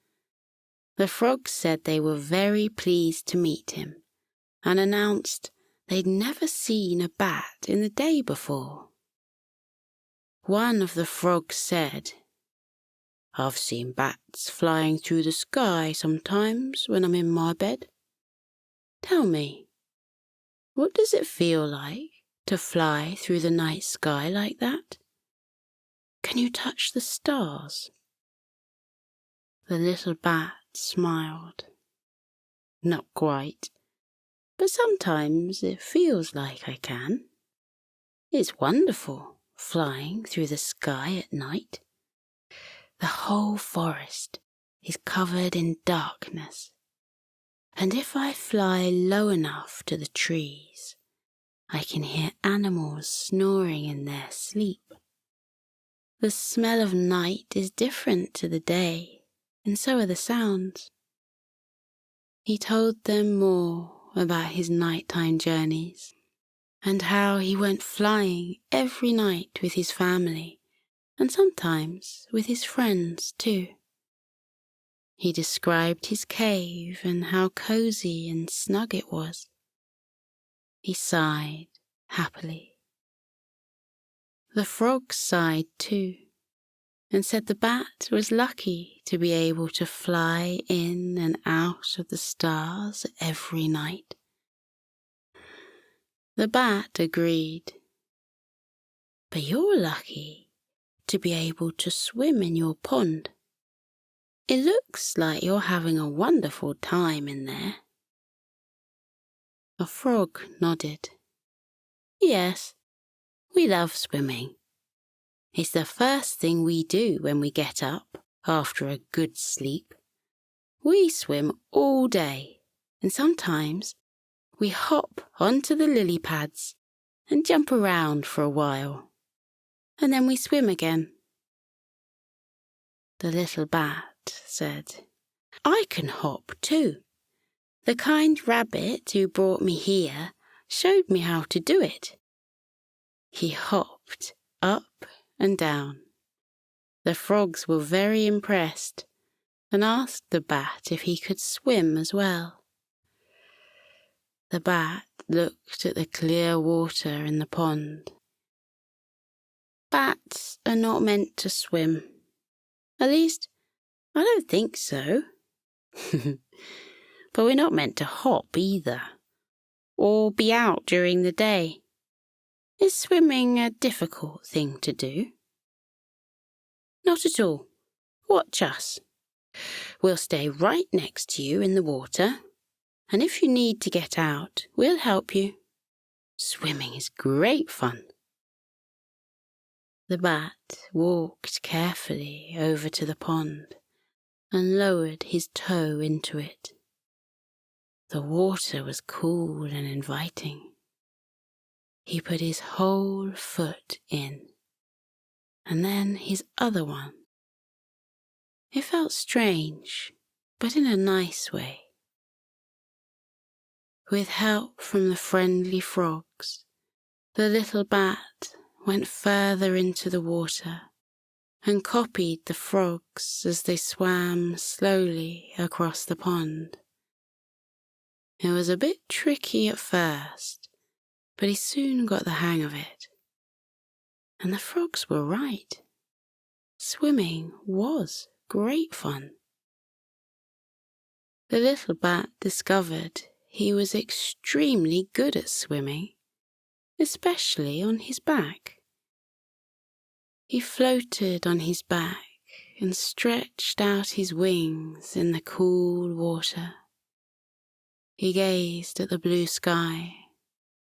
It was a lovely shade, but he preferred the darker skies because that's when the moon and the stars were out. He drifted effortlessly across the water, lost in his thoughts.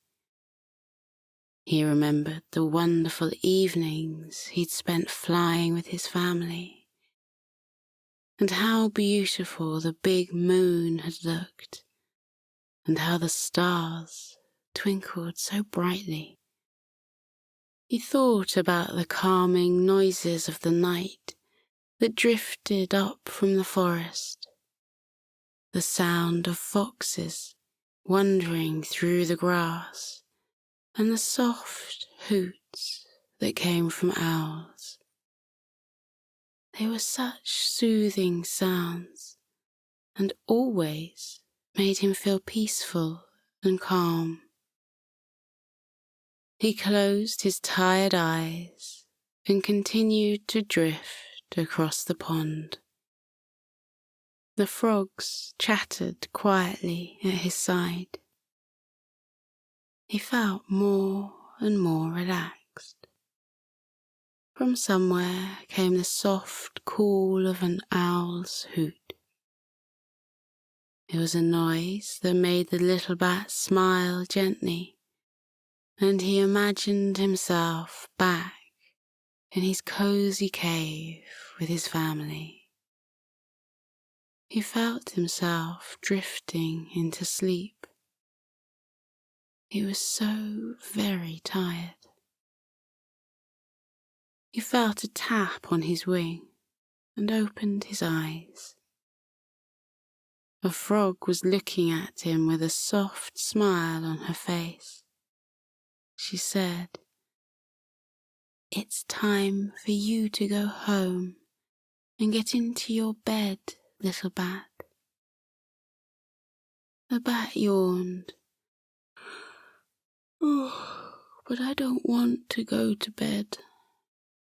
I want to stay awake and have more adventures. I know, but everyone has to sleep. Don't you love going to sleep in your soft bed? The bat nodded and yawned. And don't you love snuggling down under the covers and feeling so very comfy? The frog asked. The bat nodded again and yawned again. The frog said, I think you've had enough adventures for one day, my friend. It's time for you to rest. And when you've had a good sleep, you'll be ready for more adventures. The bat liked the sound of that. I can't wait to tell my family and friends what I've been up to. And I'll show them how to sing and hop and... He let out a great big yawn. The frogs gathered around him and helped the little bat move over to the side of the pond. Then they gently helped him climb out of the water. He blinked tiredly and thanked them for their assistance. He was so very, very tired. He realized the friendly frog was right. It was time for him to go home and get into his bed. The bat looked at the sky. It seemed so far away, and he wondered if his tired wings would be able to carry him home. At that moment, a familiar friend appeared. It was the snowy owl. She said hello to the little bat and asked what he was doing in the forest during the day. The bat said sleepily, I was having an adventure, but I want to go home now. The owl could see how tired the bat was. She held out a wing and said, I will carry you home, little one. I'll have you back in your cave in no time. The little bat was far too tired to say thank you, so he gave the owl a slow, sleepy smile instead. He moved closer to the owl's open wing and tucked himself inside. Her feathers were soft and fluffy. The little bat closed his eyes and rested his head on the feathers. He felt himself being lifted off the ground. He was glad he'd met the day animals, and maybe one day he would return to the forest and talk to them again. But for now, he was happy to be on his way home to his family and his soft, comfy bed. As he was carried home, the little bat fell deeper and deeper into a restful sleep. The owl arrived back at the bat's cave and tucked the little bat into his bed. She kissed him gently on his head and whispered, "Good night, little bat. Sweet dreams."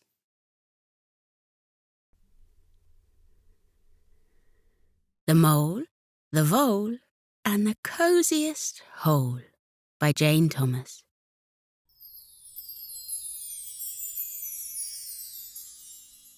Deep in the heart of Sleepy Forest, near the meadows of wildflowers that pour down hillsides towards a silver trickle of a stream, lives a tiny little creature called Viola Velvet. She has the softest fur you can ever imagine, a dusky grey that almost, in the half-light of the early morning or late afternoon, becomes the grey-blue colour of lavender. Viola Velvet is a vole, and she lives quite alone, exactly as she likes it. Oh, she's more than happy to spend time with friends, and almost every other day she heads along to visit one of her sisters in their burrows. But every evening, she heads back home and sinks back into the cushions of her armchair and smiles contentedly to herself. She has her favourite pictures on the walls.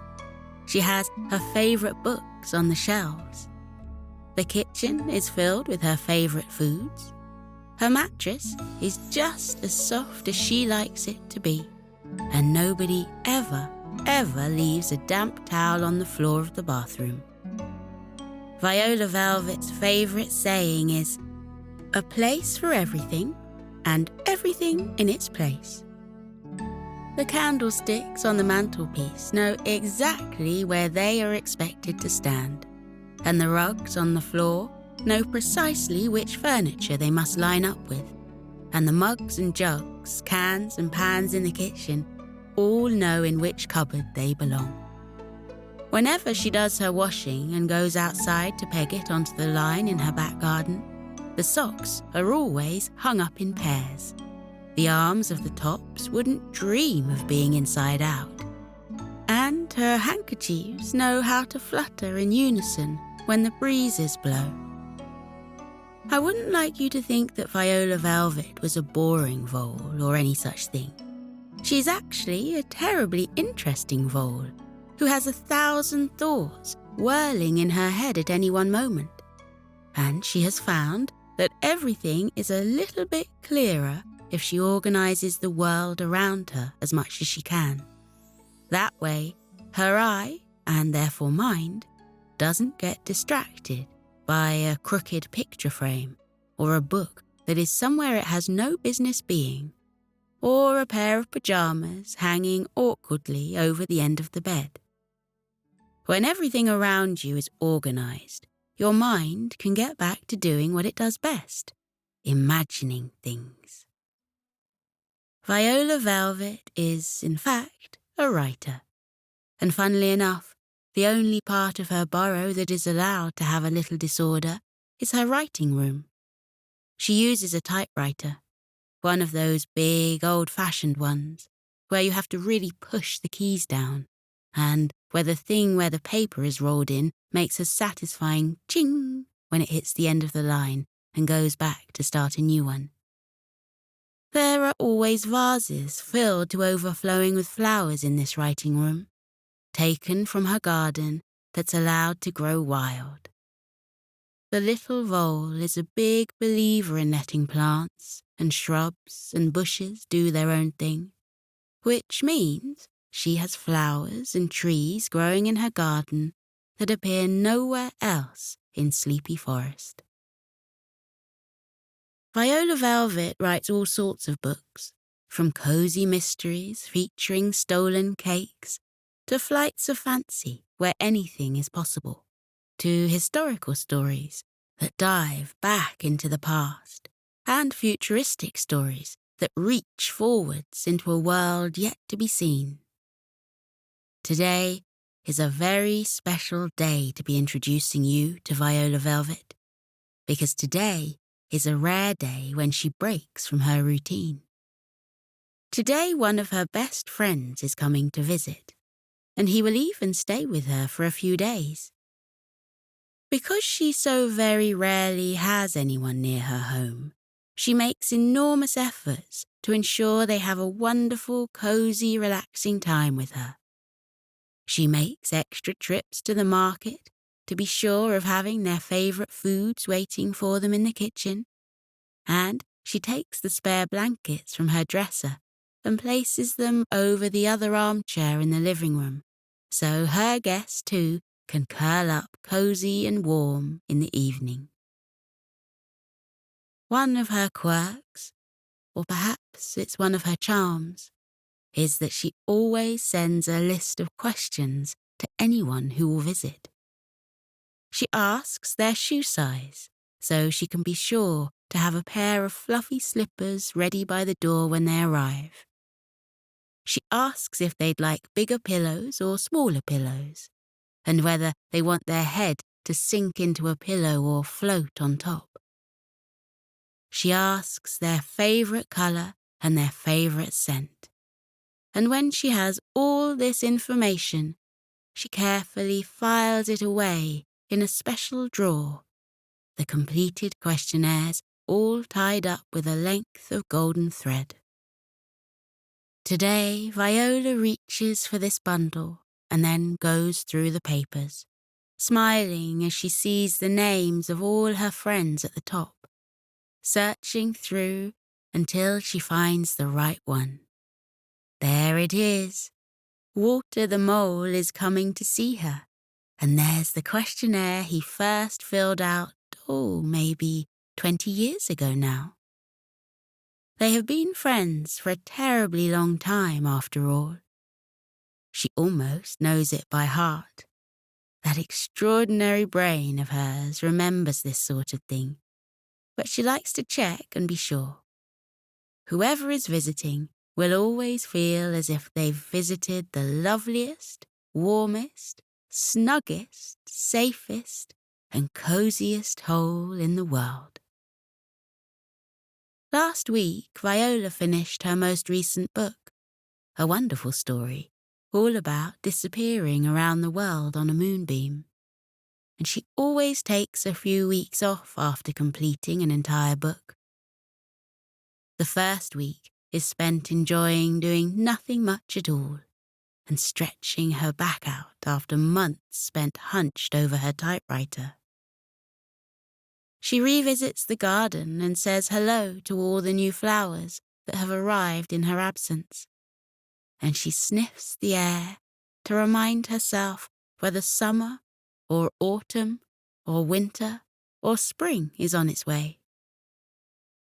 When you spend your life burrowed away inside the coziest of holes, it's easy to forget where in the year you are. And after that first week of reacquainting herself with the world, Viola will take up her pen and write a letter to a particular friend, asking if they would like to visit. Nobody has ever said no. Everybody loves visiting Viola, and they share stories of what's been happening in Sleepy Forest, and she shares the stories that have been dancing around in her mind, and they tut together at the things that should be tutted at, and laugh together at the things that make them smile. Walter's reply to Viola's letter had been a single word. Yes, he'd written in giant letters on a piece of paper so large he'd folded it 4 times over to fit into the envelope, a huge exclamation mark after the S to show his excitement at coming to visit.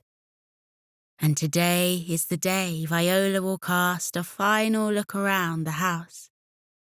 She watches as the candlesticks shuffle millimeters to the left, back into their perfect spots, and she opens the cutlery drawer just in time to watch a spoon jump into its rightful place, back away from where it had accidentally been placed with the forks.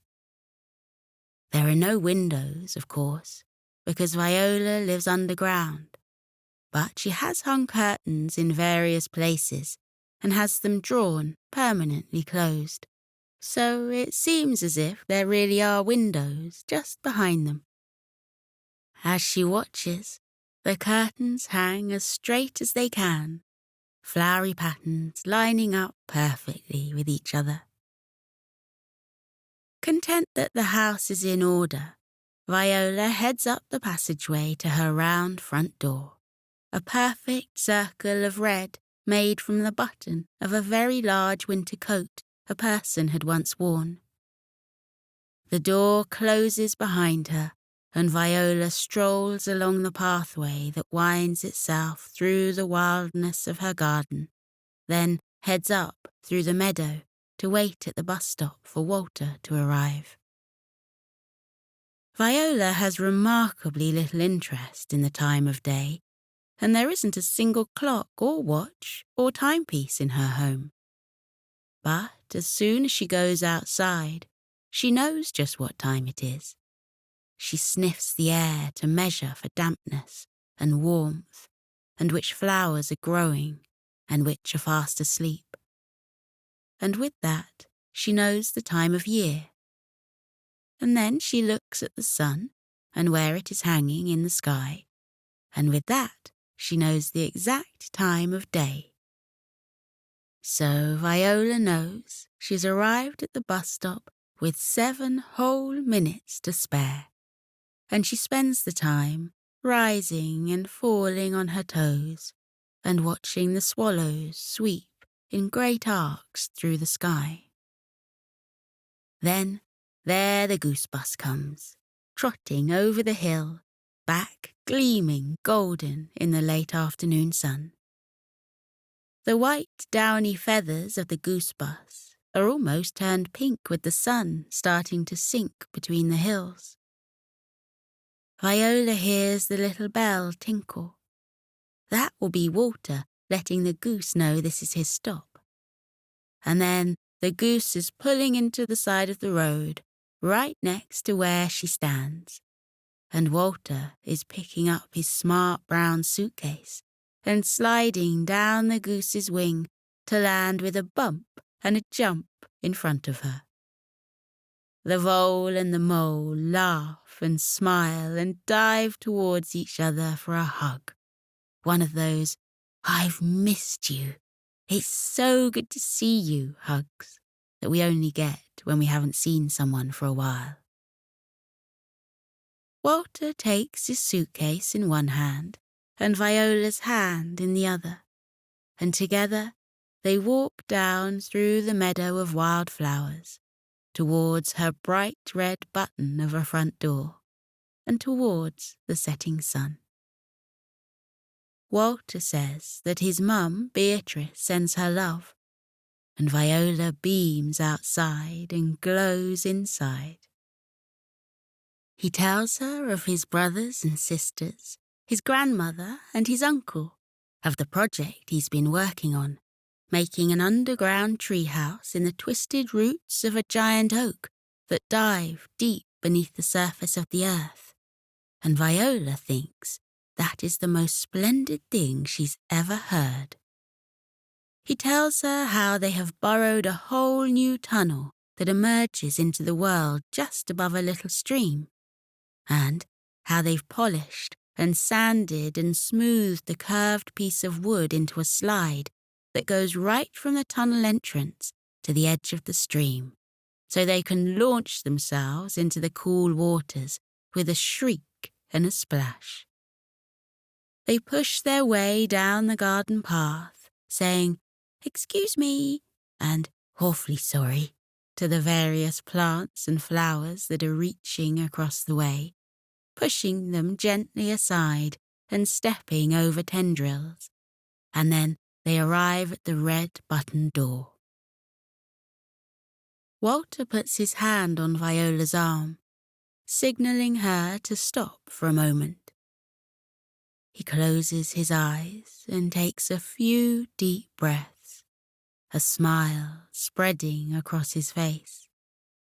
Then he opens his eyes and solemnly points to himself, and then Viola, and then the door.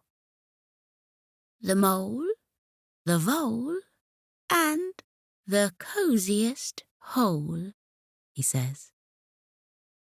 As they go through the door, Walter grins to see his bright red fluffy slippers all ready and waiting for him. This is as much about him being cozy and warm as him not dragging mud through Viola's perfect little home. And he knows that, but it's a lovely, kind, welcoming gesture that he doesn't get anywhere else in the world. He follows Viola down the narrow passageway, suitcase held firmly in his hand, and they pad along in the soft, golden glow, heading further and further underground.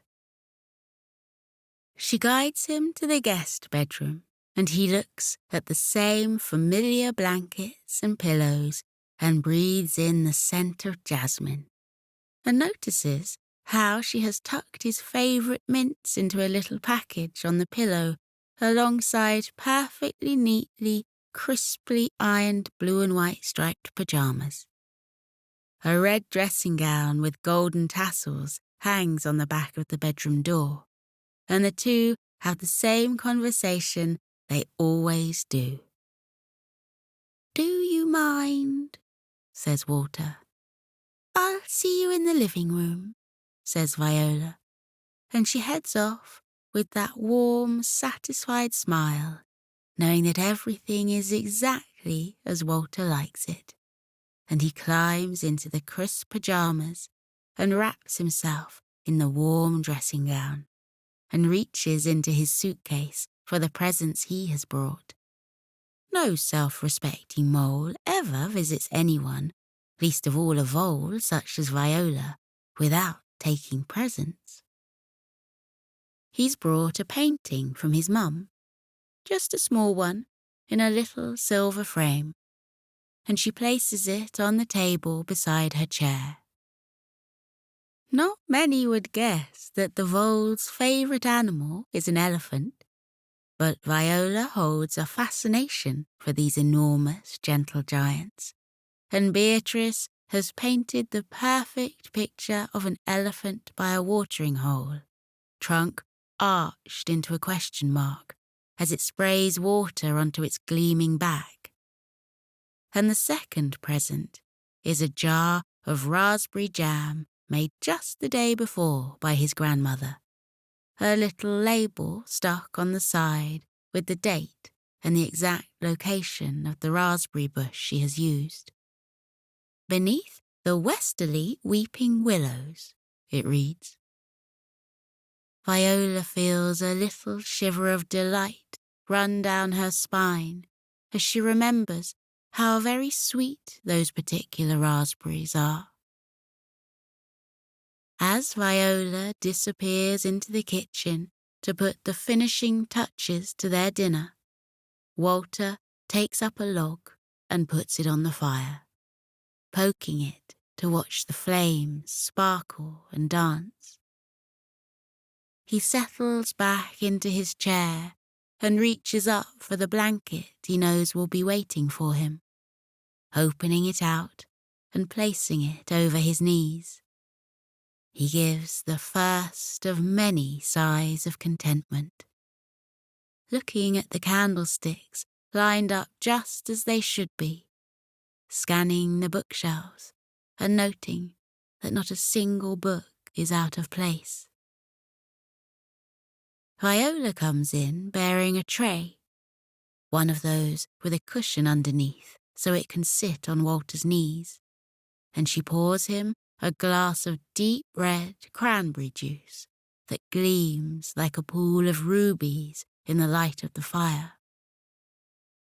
And then she retreats once more, coming back with her own tray that she settles on her lap, expertly arranging the rug across her knees and popping her feet onto a footstool that is, as you would expect, at the absolutely perfect height. She tells him all about her latest novel, the one where it is possible to travel around the world on moonbeams. And after he has begged perhaps 100 times, she reads him a few pages, and then a few chapters, encouraged by the way he leans forwards and stares into the fire and becomes quite lost in her words. She's always wary of sharing her stories, worried that perhaps this one won't be as magical as the last. But Walter assures her it is wonderful and whimsical, and everything a story should be. And she tucks the pages away to read more chapters in the following days. He tells her of a new card game he has learned, and she goes to a bureau and pulls out a pack, shuffling them with practiced skill as she walks back to her chair. He deals the cards and explains the game, Viola leaning forwards and frowning a little as she concentrates. Their little hands move faster and faster as she learns which cards are good and which are bad, how they go together and how they don't, and they play again and again, lost in the world of diamonds and hearts, clubs and spades. This is exactly what Viola needs, she thinks to herself. She loves her time alone, loves the orderliness of her days, loves sitting behind her typewriter and watching her fingers fly about and listening to the ching as another line is finished and a new one begins. But the friends who visit during her breaks from writing are what give her the ideas for the next stories. They let her mind dance with new thoughts and feelings.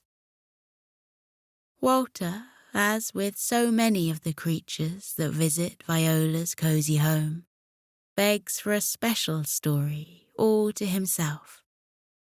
She says she will tell him one, but only if he sits back in his chair and pulls the blanket a little higher and closes his eyes and feels the warmth of the fire on his face.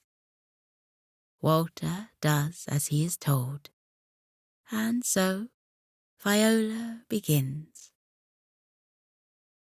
Once upon a time, she says, there was a little vole called Viola Velvet. She lived quite alone in the coziest hole in all the world, where there was a place for everything, and everything was in its place. And she was a happy vole, reading her books and writing her stories, and making sure socks always stayed in their pairs, and the toothbrushes always stood perfectly to attention. But then, one day, her friend Walter the mole came to visit. He arrived on the back of a goose, sliding down its wing with a little brown suitcase in his hand.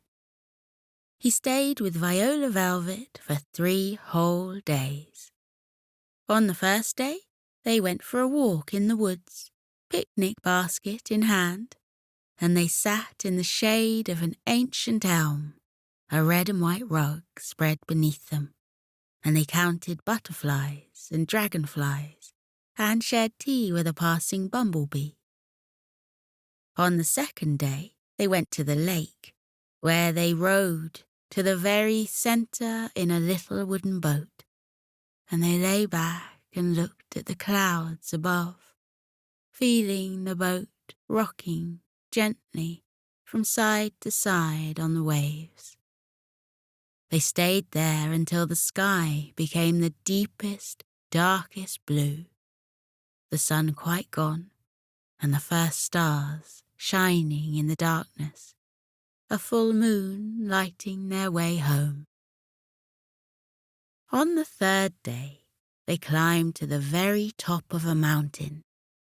They left early in the morning, with everything they needed tucked away in backpacks, and they followed a path that wound its way round and round the mountainside, using little stone bridges to cross streams and following the signs that said, "This way, onwards."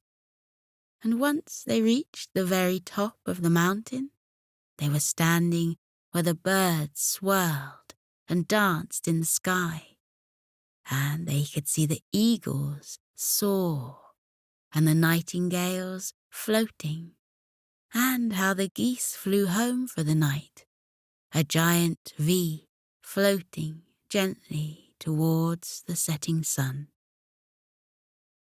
Viola and Walter walked slowly back down the mountainside, heading towards home, where a big red button stood bold against the greenery and led down into the home buried far beneath the surface of the earth.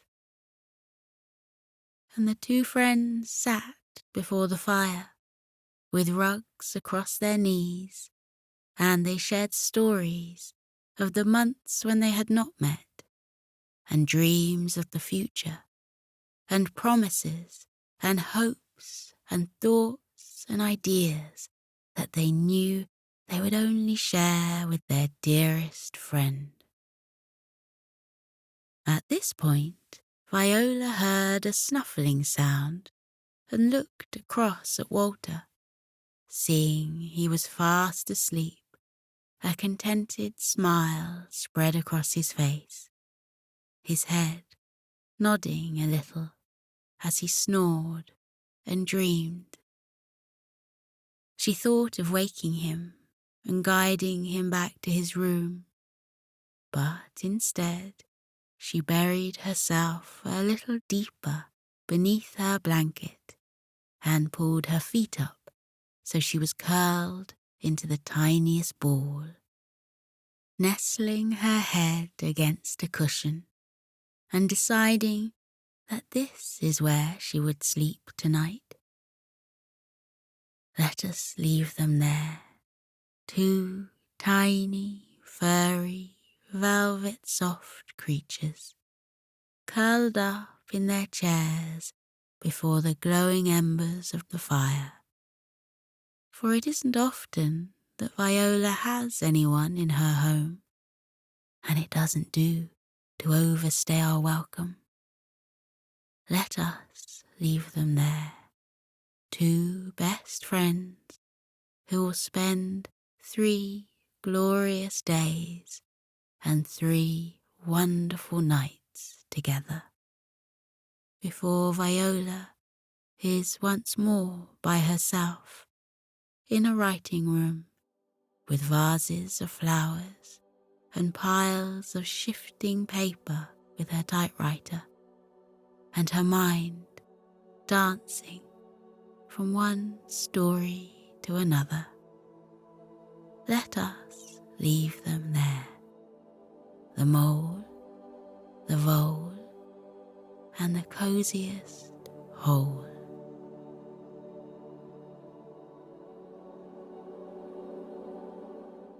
The Bear Who Loved Bedtime Stories by Sarah Kate Howarth.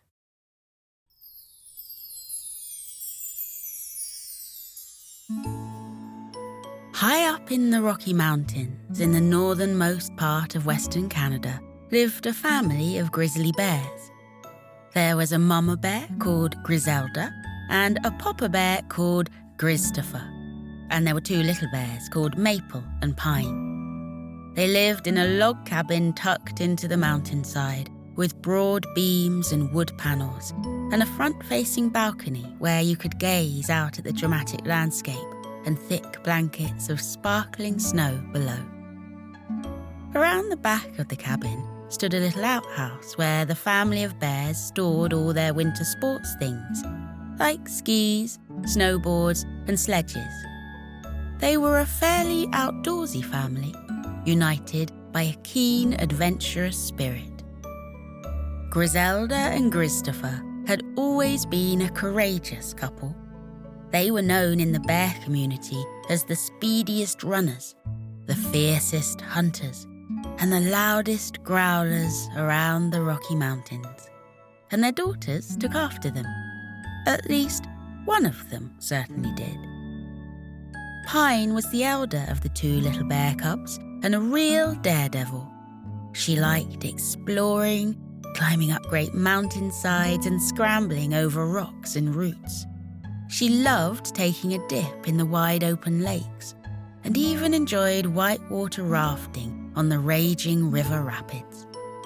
She was brilliantly brave and always up for an adventure, just like her parents. Her little sister Maple was not quite so adventurous. She was a quiet, shy little bear cub, and she didn't much like the great outdoors. She liked watercolour painting, collecting wildflowers, and, above all else, bedtime stories. Maple was the bear who loved bedtime stories, not just reading them, but writing and narrating them herself. Her stories were just magical, captivating tales of princesses and pirates, enthralling tales of dinosaurs and cowboys, spooky tales of vampires and witches, and enchanting tales of mythical creatures and powerful magic. Maple could tell the most spellbinding stories about anything at all. And whilst Maple might indeed have been a shy little bear cub, her stories transformed her into the most vivid of all narrators. She wove together the most exciting narratives, her stories telling of love, heartbreak, adventure, and peril. And as she did so, she took centre stage, her voice rising into a strong growl as it spun the most marvellous stories. Pine loved to listen to her sister's stories, particularly just before bedtime. The two little bear cubs would snuggle up in their bunk beds, pulling the quilts up tight to their chin, and Pine would say the same thing each evening, her voice ringing out from the top bunk. "Tell me a bedtime story, Maple." Maple would smile, for whilst her sister was an avid fan indeed, she herself was even more fanatical about stories. She was the queen of storytelling, and she would tell stories all night long if Pine was only willing to listen. "All right, Pine, what would you like the story to be about tonight?" Maple snuggled deeper into her blankets and stretched out luxuriously. She pondered. "I can't decide.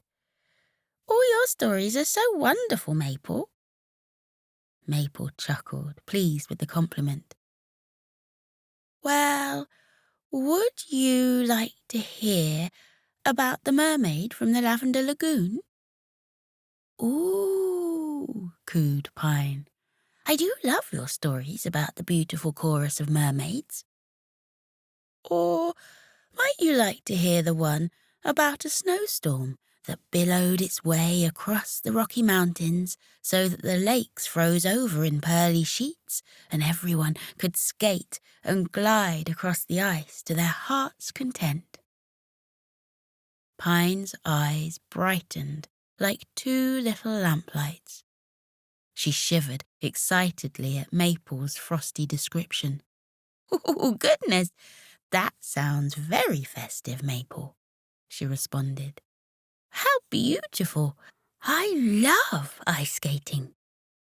But Maple wasn't done yet. "Or what about a love story? A tale of a star-crossed couple who fall madly in love with one another, but then get torn apart by a twist of fate."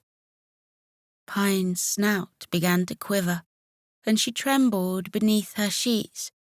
"Oh, I don't much like that one, Maple. It sounds awfully sad." Maple wrinkled her nose. She didn't understand. Some stories were meant to be magical. Some stories were meant to be scary. And some stories were meant to be sad. That's how it worked. She sighed, a little frustrated. The bedroom door swung open softly, and the silhouette of Papa Bear appeared in the doorway. Now then, little ones, it's bedtime. I don't want you two staying up half the night telling stories. You'll be ever so tired in the morning, and you both have Bear Brigade first thing." "Oh, but please, Papa Bear," Pine cried. "We love bedtime stories." Papa Bear smiled. "If I'm not mistaken, Pine, you sounded rather unsure a moment ago. Weren't you just saying that Maple's story sounded awfully sad? That's no use for bedtime, is it?" Pine sat up in bed. Her head fell to the side, and her lips pursed into a perfect pout as she crossed her arms tightly across her furry chest. "We were just getting round to deciding, Pops. Maple wasn't meaning to tell me that one before bed, were you, Maple? That one wasn't a bedtime story, you see. It won't be a sad one that you tell, will it, Maple?" Maple shook her head. Truth be told, she'd quite liked the heartbreak plot herself, and she was itching to finish off the story. But Pine did have a point. They wouldn't sleep very well if they were both crying into their bedsheets. Perhaps that was a story for a different time of day. "No, don't worry, Papa Bear. I'll stick to a proper bedtime story, I promise." Pine smiled widely and cuddled her knees into her chest. "See, Pops, bedtime stories are cozy and cheerful and comforting. They're like a great big cuddle. They're the perfect way to drift off to sleep." Mama Bear appeared behind their father in the doorframe and placed a gentle paw on his shoulder. She whispered into his ear, and he nodded, a dimple appearing in his left cheek. "One bedtime story, kiddos, all right? One and one only. I know what you're like once you get going, Maple."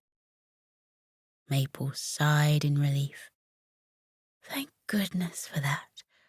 What was bedtime without at least one story, after all? Pine pulled a cushion up behind her and propped herself up against the wall. "You know what else is like a great big cuddle?" she called down from the top bunk, a mischievous little smile dancing across her snout. Maple smiled. She had a fairly good idea what her elder sister was hinting at.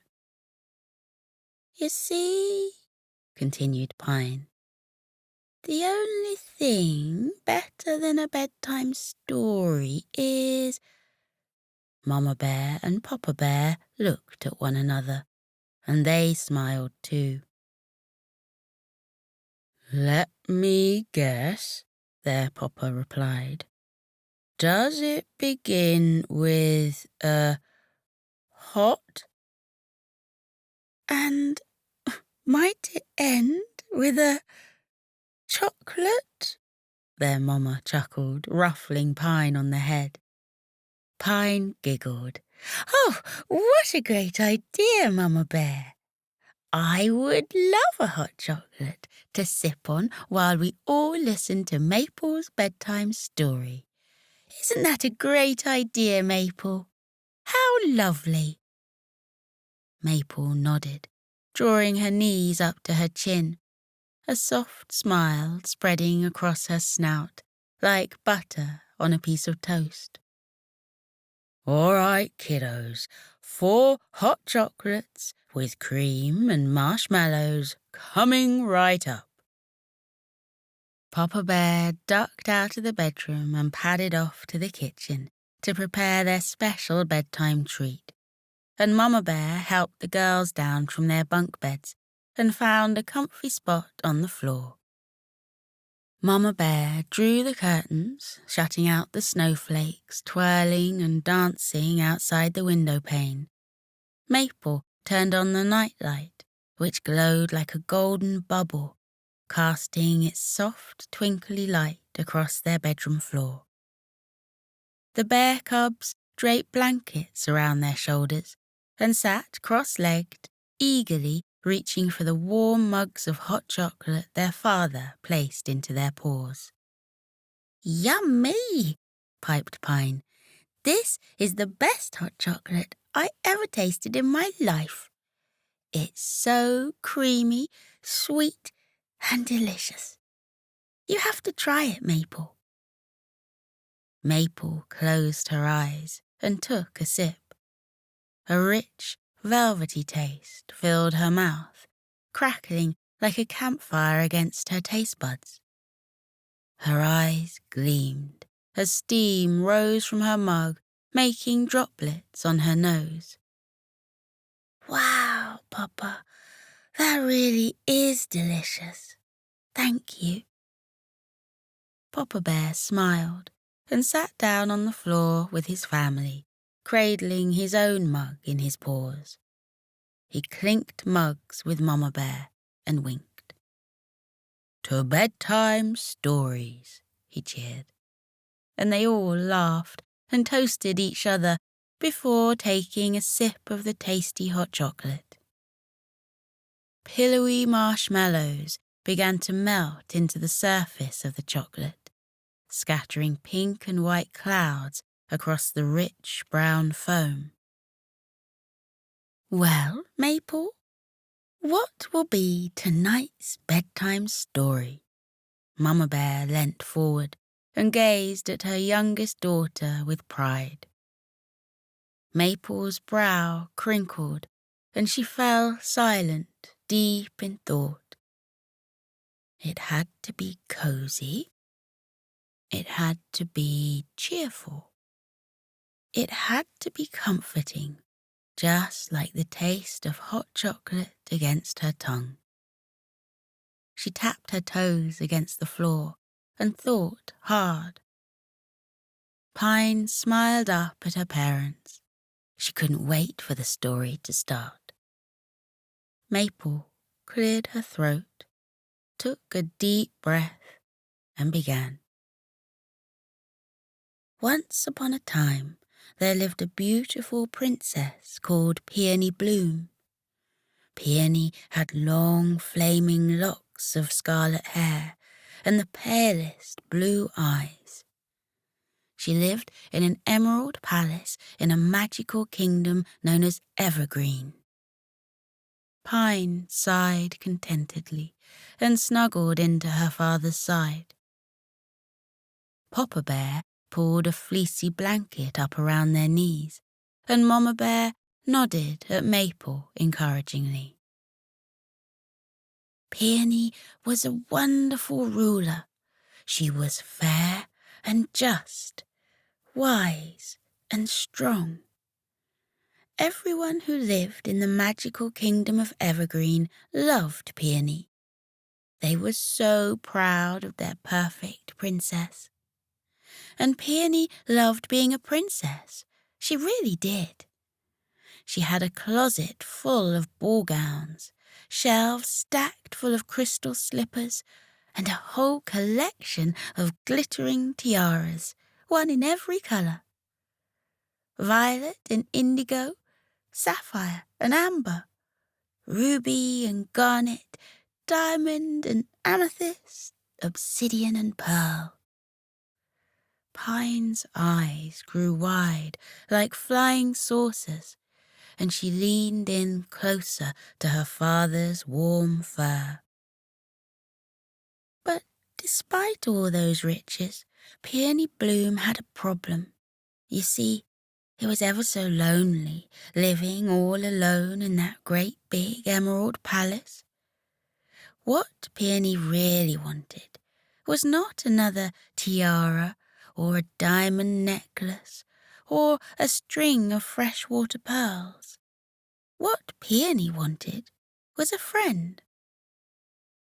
Mama Bear took another sip of her hot chocolate and gazed dreamily across at her husband.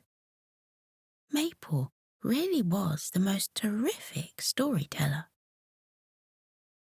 And so, Peony sent out a message across the land. Posters were fixed onto shop windows, and leaflets were posted through doors. People whispered to one another in the streets, eager to pass on the word of their beloved princess. Princess Peony Bloom of the Emerald Palace had launched a national search for a friend. Maple paused to take a quick gulp of hot chocolate.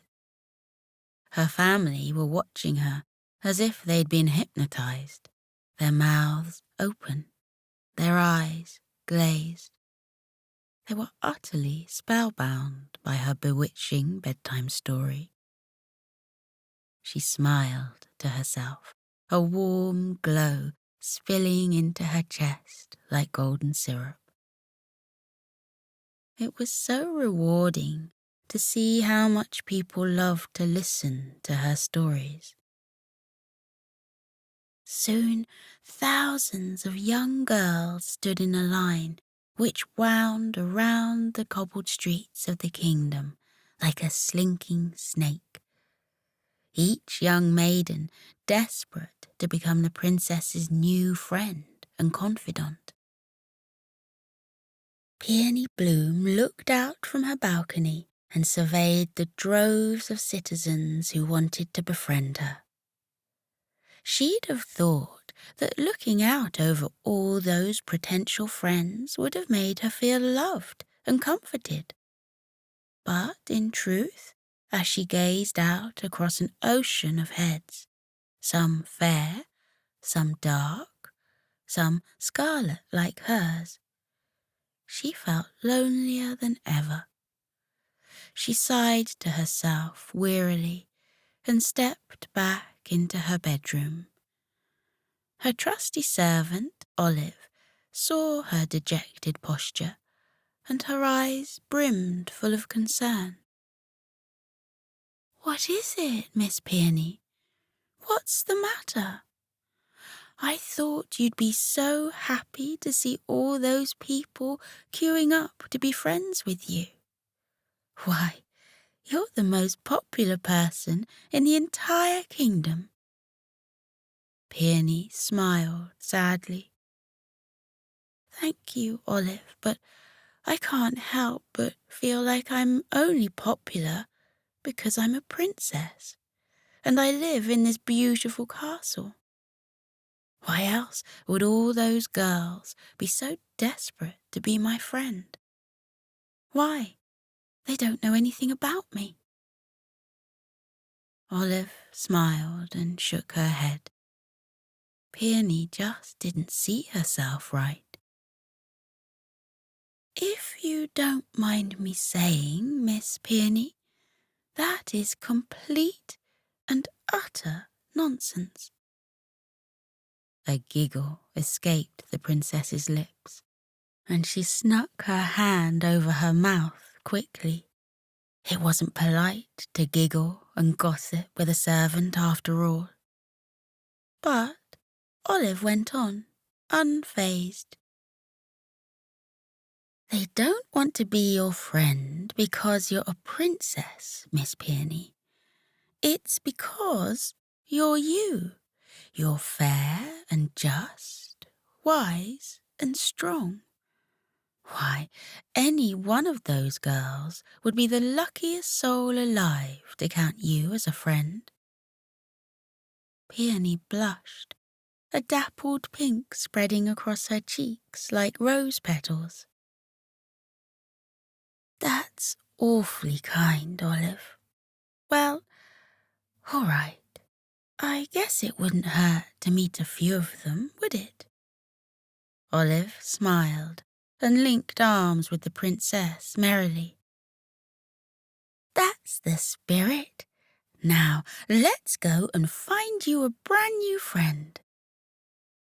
Maple paused to drink up the last remaining droplets of her hot chocolate, wiping her paw across her snout contentedly. "Maple!" Pine's eyes looked as if they were about to leap out of her eye sockets. "What?" she asked, startled by Pine's insistent stare. "The story! You can't stop there. You have to finish it for us." Maple smiled, placing her empty mug down carefully on the carpet, and went on with the story. Peony Bloom sat daintily on her throne in the luminous ballroom, while each young lady came before the princess to try her luck as her new pal. Peony tried her very best to be friendly, but really she'd never had a friend before, so she didn't quite know what to do. A beautiful young lady with thick blonde hair cut short into a bob curtsied before her. "I'm Annabelle," she said. "Pleased to meet you, Peony." Peony smiled shyly and nodded her head. "Hello, Annabelle. Thank you for waiting in line." "That's all right. I couldn't wait to see inside the Emerald Palace. It's so grand in here. Do you have many balls?" Peony wavered. Not really. I don't like dancing much. I prefer the library. There's so many books in there, and little cozy spots to curl up and read." Annabelle pulled a face. "No offense, but reading's a bit boring. You should throw a ball instead. Balls are fun and way more sociable. You want to make friends, don't you?" Peony nodded eagerly. "Oh, yes, but you see, I think I would find a ball a little bit overwhelming." Annabelle stamped her foot. "What use is it, then, being friends with a princess who doesn't even want to host a ball?" Peony flushed bright red, and her eyes filled with tears. Olive quickly ushered Annabelle out of the ballroom, thanking her for her time. "Don't worry, Miss Peony," she said. "Balls aren't for everyone. Let's meet the next candidate, shall we? I'll bet she's just lovely." Peony nodded bravely and wiped the tears from her cheeks. "All right, Olive, let's meet her." A sparky young girl dashed into the room, her dark hair flowing behind her in loose waves. "Hey, Peony." "Hello, Zadie. Nice to meet you." Peony smiled. Zadie seemed nice. Zadie looked around. "Nice place you have here. Where do you keep all your clothes?" Peony was confused. "My clothes?" Zadie sighed impatiently. "Yes, you know, ball gowns, sashes, slippers, lacy gloves, crown jewels, fur coats, that sort of thing. I was hoping I might be able to try some on." "But this isn't a shopping spree, Zadie. I thought we could maybe get to know one another, tell each other our favourite books or something like that." Zadie yawned loudly. "Ugh, boring," she sang. "You had the most dazzling wardrobe in the entire kingdom. That's why I'm here. I'm desperate to check it out." Peony felt a strange little tickle in her chest, like a match striking against her heart. "I'm looking for a friend, not a fashion fanatic," she protested. Zadie shrugged nonchalantly. "No big deal. I've heard diamonds aren't going to be in next season anyhow." And with a jaunty wave, she skipped out of the ballroom. Olive rushed to Peony's side, her eyes like sparkling rock pools, brim full of tears. "Oh, Olive," she sighed, "it's no use. I'm never going to have a friend. These girls don't want to get to know the real me. They just see me for my tiaras and my jewels. I can't do it. I can't see any more applicants. Send them away, will you? Say the position is already filled." Olive rubbed her shoulder gently. There, Miss Peony. You wait right there. I'll send them away and be back in a jiffy. Olive came running back in. "All gone, Miss Peony. No one left." Peony's face fell once more, crumpling and folding like a piece of scrap paper. "Oh, I'm sorry, miss. Should I fetch them back?" No, don't worry, Olive. It's just, I guess that's that. There's no one left. I'll never have a friend." Olive pulled Peony into a soft embrace. "You don't need friends like those, Miss Peony. A friend isn't someone who just wants to come to your parties or borrow your dresses. A friend is someone who sees the real you and who loves you for it. A friend is someone who consoles you when you're sad and reminds you how wonderful you are. A friend is someone who holds your hand when you're lonely. A friend is someone who makes you feel safe." "Wait." Peony sat back on her throne and looked up at the kind face in front of her. Olive blinked. "You," she breathed. "Me, Miss Peony? What do you mean?" "You, Olive. You're kind and loyal. You're always looking out for me. You're the perfect friend." Olive's eyes shone. "Oh my, Miss Peony, that's awfully kind. But I can't be friends with the princess. I'm just a servant."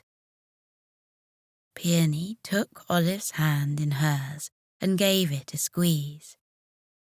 "Don't be silly, Olive. You've always seen the real me. I thought I needed a friend, and yet here you were all along. I'm sorry it took me so long to notice. Please, no miss from now on. Call me Peony, your new friend." The two girls gazed at each other, eyes glinting, dimples dancing in the corners of their mouths. Maple took a deep breath. The room was utterly silent. What a thrilling story that had been to tell. She'd been completely swept up by the drama of it. Thank goodness Peony realized that Olive was the one she could really trust. Olive was a wonderful friend for the shy young princess. She looked around at her family expectantly. She couldn't wait to see what they thought of the ending. But instead of being met with a multitude of questions about what had happened next, like she normally was, the bedroom stayed silent. Well, almost silent. 3 little murmuring growls rose and fell from her family's chests. Maple couldn't believe it. Mama Bear, Papa Bear, and Pine had fallen fast asleep. The 3 bears were snuggled up together under the fleecy blanket, deep in the soundest of slumbers. Maple smiled to herself proudly. After all, wasn't that the surest sign of an excellent bedtime story? If everyone who listened had drifted off into the land of Nod. She crept over to turn out the nightlight before crawling into her cozy bottom bunk. A whole galaxy of stars winked down at her from the ceiling, where Papa Bear had helped the two little bear cubs attach glow-in-the-dark stickers. Maple sighed, pulling her duvet right up to her chin and burying her head into her soft, feathery pillow. It had been a magical evening. She thought back to Peony Bloom, her wardrobe of silk and satin gowns, the diamonds encased within each tiara, the sweeping staircases inside the Emerald Palace, and the grand gold throne that shone in the luminous ballroom. And it was only a matter of moments before Maple, too, fell fast asleep. The Cactus Who Wanted a Cuddle by Susanna McLaughlin.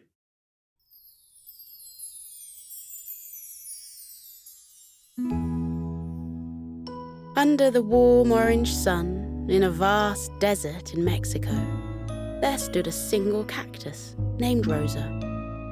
Rosa was large and impressive, with shiny spines all over her body, including her two dark green limbs, which stretched out on either side of her. She had carefully grown herself a small orange flower, which sits perched on her head. Rosa was happy in the desert.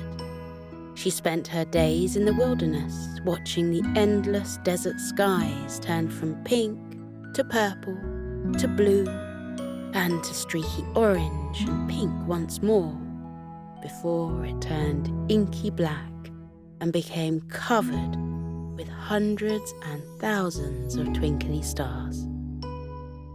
She looked out across the sand, being warmed and relaxed by the sun, and then bathed in the calm of the moon. She saw rolling hills rising in the distance before her, and a stretch of desert, empty and clear aside from some other cacti like her, far, far away on the horizon. She enjoyed watching lizards and insects scuttling by, and she always called out her hello. However, Rosa wished she had some friends nearby to teach her about the world beyond her patch of desert. The other animals didn't often stop to chat.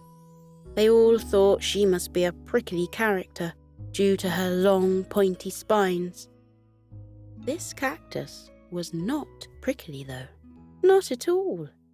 She was a happy, loving plant, and all she wanted was a cuddle and a friend to talk to. Rosa did everything she could to look more cuddly. She concentrated really hard and carefully grew 3 more flowers on top of her head. 1 blue, 1 pink, and 1 more orange. Orange was her favourite colour, after all. She wore this new flower crown and beamed a big smile at all the creatures that scuttled by. Some smiled back now that she wore her crown.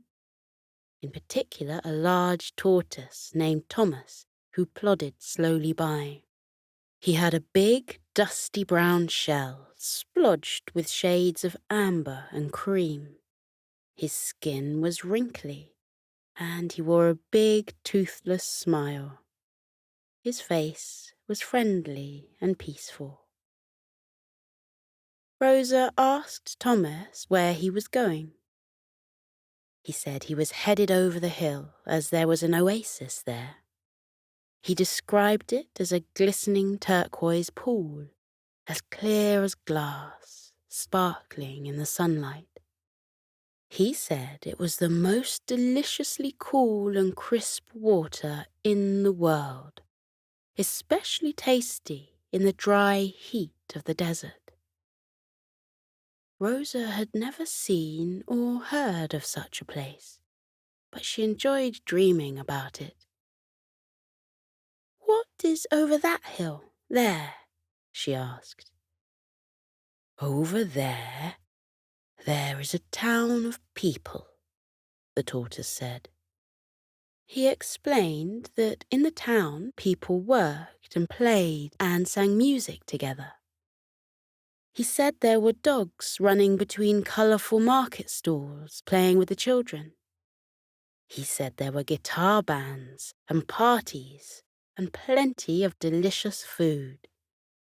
He said there were houses there painted terracotta and shops and small restaurants where the waiters wore embroidered aprons. And there were many, many flowers there too.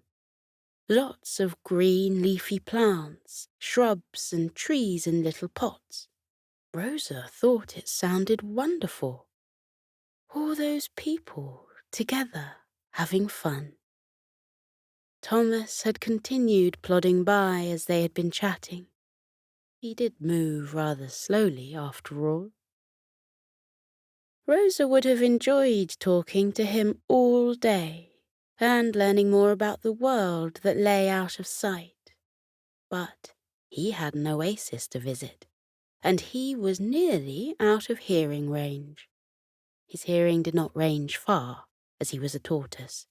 He had no ears on his little round head. Thomas and Rosa called goodbye to one another, and the cactus watched as he slowly made his way across the desert and over the hill, looking around with a content smile on his face. Rosa was very happy that the tortoise had chatted with her. She wiggled the flowers on the top of her head happily and spent the next 4 peaceful days and nights dreaming of the world beyond the hills. Not many animals passed her by in this time, and none of them were very chatty. A hare hopped by, looking puzzledly at her spines before galloping on over the hill. A little desert fox with big pointy ears sniffed around the ground, but he was too focused on the scent to pause and notice Rosa. A few butterflies landed on her head one afternoon, sniffing at her flowers, and Rosa laughed as their wings tickled her petals. On the 4th night, Rosa had drifted off to sleep, imagining how beautiful all of the night's stars must look, being reflected on the ripples of the moonlit oasis. She was smiling as she slept, swaying gently in the warm evening breeze. But all of a sudden, she awoke from her snooze as she felt a prickle on her leg. She looked down towards her feet. There was a little creature looking back up at her. "Hello," she said. The creature apologized. The animal shuffled on its little feet and explained that he had noticed Rosa standing there. He had spines too, you see, and so he thought they could be friends. He was an adventurous little porcupine, and he had lots of tales to tell her. Rosa's heart soared. The spiky little creature had given her a hug. She beamed at the prickly animal. He had a big pink nose, with 2 goofy little teeth sticking out below it. He had kind brown eyes and little paws which he bopped back and forth on bashfully.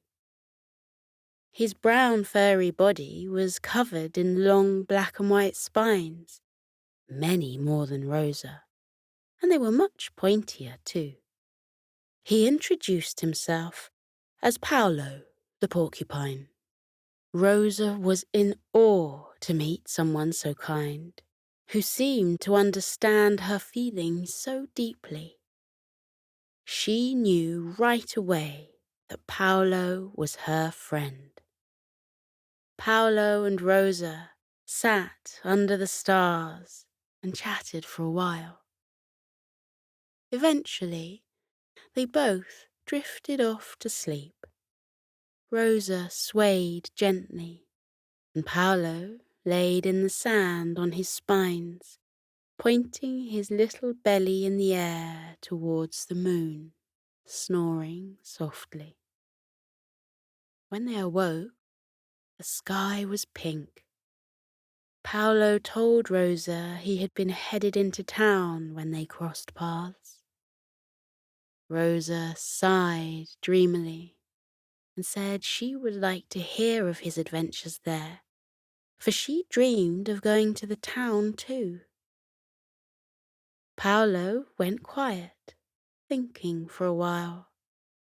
He told Rosa that he would see her very soon and bade her goodbye, wiggling a little paw at her before shuffling off across the dust, a little spiky ball moving through the desert. Rosa waited for 2 days, excited for Paolo to return.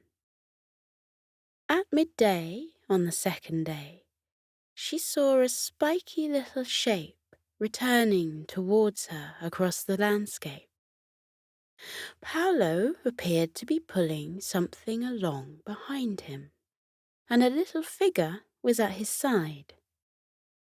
Paolo said a happy hello to Rosa when he arrived at her side and introduced his friend. His friend was a big dog called Xolo. Xolo was soft and brown with big flappy ears, which pointed straight up in the air. He stood tall on long legs and smiled, his tongue lolling, panting in the sun. Rosa was happy to meet him. Paolo explained that after meeting Rosa, he had been considering her dreams of adventure. He had an idea. His friend Xolo was the town gardener's dog. Paolo had met Xolo when climbing a tree in his garden. Xolo was very impressed with the way Paolo used his tail to climb the tall tree. He said that he looked like a spiny monkey. Paolo had asked for Xolo's help. Together, they were going to take Rosa on an adventure. They borrowed some tools from Xolo's owner, a trailer, a little shovel, some big gardening gloves, and a big terracotta plant pot, which had been painted with beautiful blooms, just like the ones Rosa wore on her head. The two creatures set to work, digging the dirt around Rosa's feet. Xolo whistled a jolly tune as they worked, and Paolo hummed along.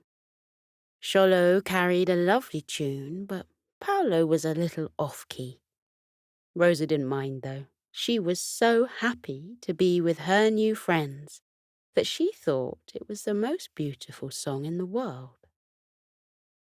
With the soil loosened and a soft bed lining the pot, Xolo put the tough gloves over his paws and carefully lifted Rosa in, patting down the soil so that she felt snug and supported in her new, portable home.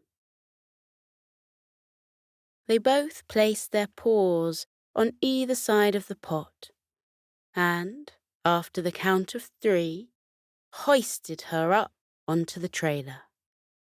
Xolo barked twice, pleased with their work, and Paolo did a happy dance, standing on his stubby back legs and wiggling his front paws in the air. Rosa couldn't believe that she was ready to go on an adventure and finally discover what lay over the hills. Paolo told Rosa that first they were going to the oasis. Xolo said he wished he could come along, but he had to return the tools to his owner who had a very busy afternoon repotting succulents in the town square. He told Rosa, though, that she needn't worry about returning the pot and the trailer. His owner had just gotten a shiny new wheelbarrow and wanted to give his old trailer, along with the pot, to the special cactus that his loving pet had told him all about. Xolo said he hoped that Rosa and Paolo would come to town that night for a party, where Rosa could hear the town folks' music and make some new friends. Rosa couldn't believe it. She cried one happy tear. Only one, of course. Water was scarce in the desert. She thanked Xolo, and they parted ways. Paolo and Rosa headed up the hill. Paolo clutched the pulley of the trailer with his strong tail and tootled over the dirt, pulling Rosa with ease behind him. As they neared the brow of the hill, Rosa saw something in the distance, a cluster of cacti, just like her. Paolo toddled over to the cacti, and they all turned to look with wonderment on their faces. They had never seen a cactus moving before. They all introduced themselves with a smile. The cacti's names were Cortez, Cedro, Cala, and Cotia, and they all were so pleased to meet Rosa. They had seen her in the distance from their hill, and they were so happy that she had come to say hello. They were pleased to meet Paolo, too, and they complimented him on the length and shine of his spines. Rosa asked Cala, Coti, Cedro, and Cortez if they too wanted trailers of their own. They said they didn't need trailers. They were happy on their hill, where they could look down over the plains, the town, and the oasis, all happily together. They did ask her if she would visit them again. Rosa said she would, and she and Paolo continued their journey over the hill. She saw the oasis from up high, lit up with the golden afternoon sunshine. It was breathtaking. Their descent down the hill was easy because Paolo could simply let her go.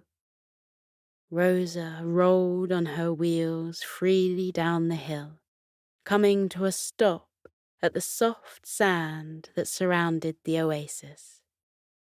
Paolo jumped into the air and wrapped himself in a little ball, rolling around and around, tumbling happily down the hill, protected from any stones by his spines.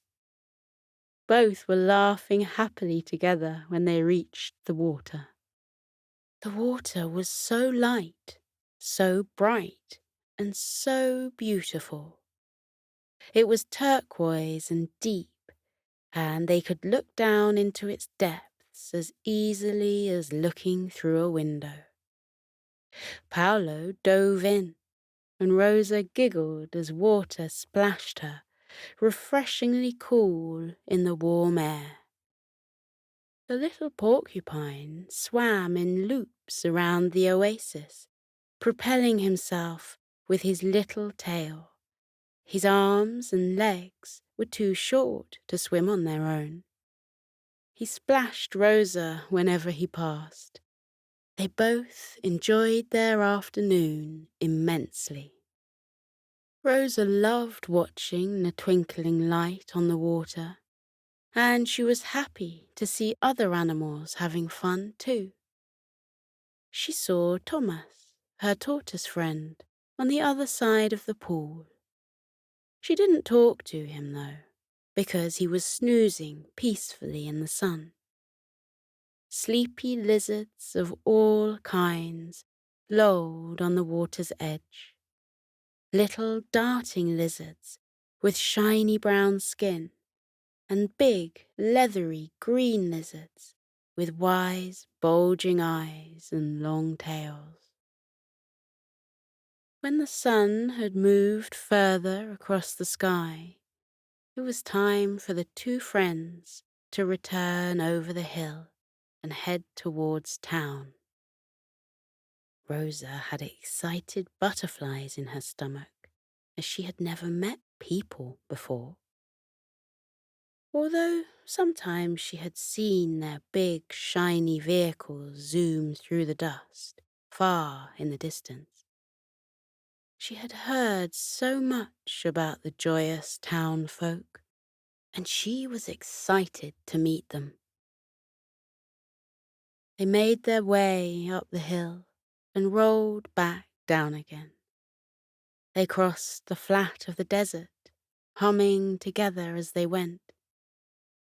As the first star began to twinkle in the sky, they heard the sound of lively music, which beckoned them across the sand towards town.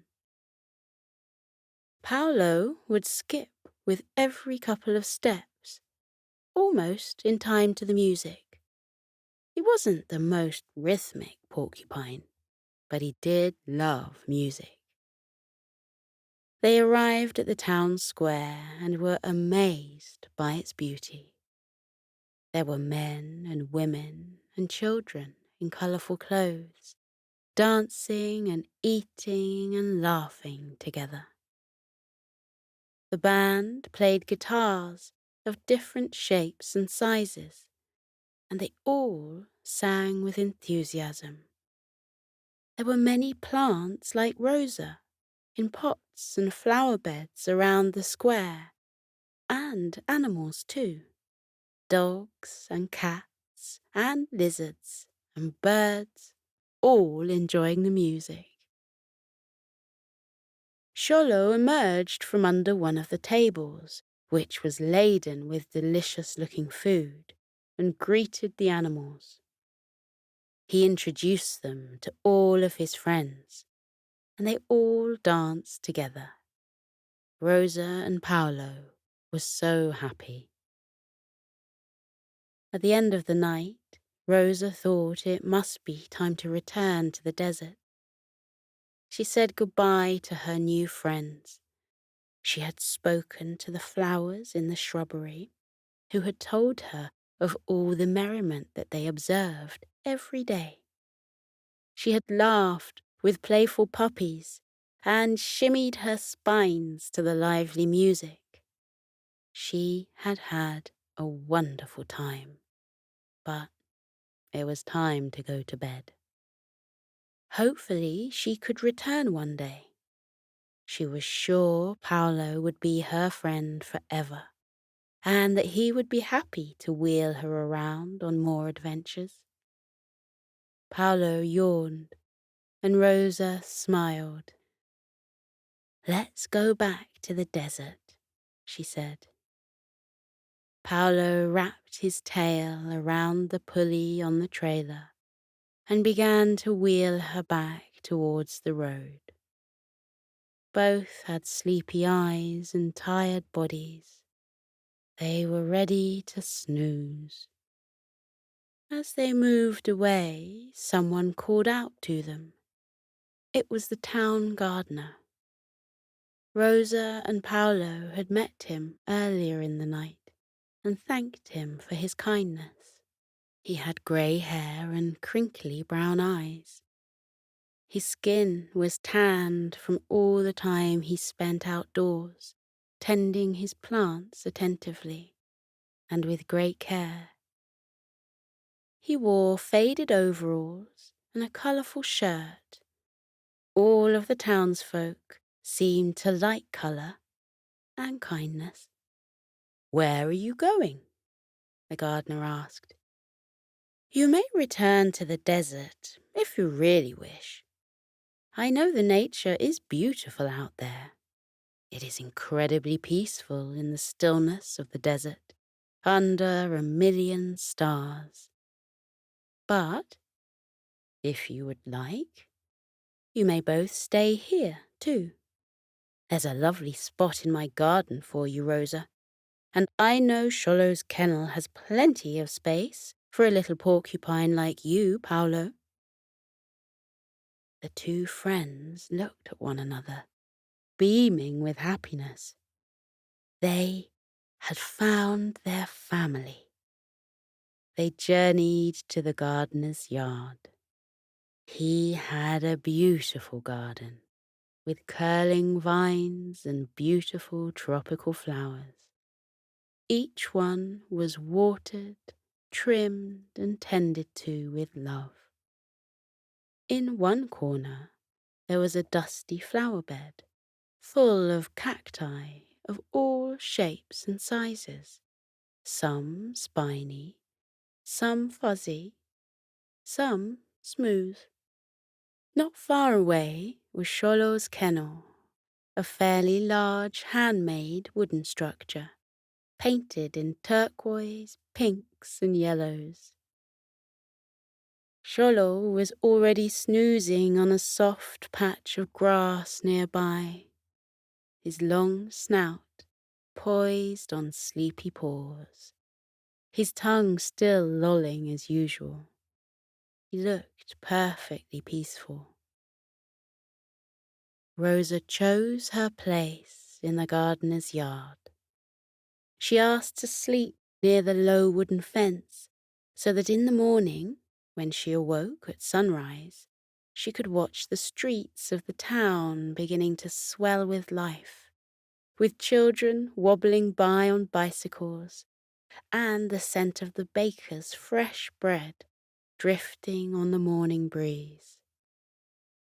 She had been dreaming of these things, and it was finally her chance to see them.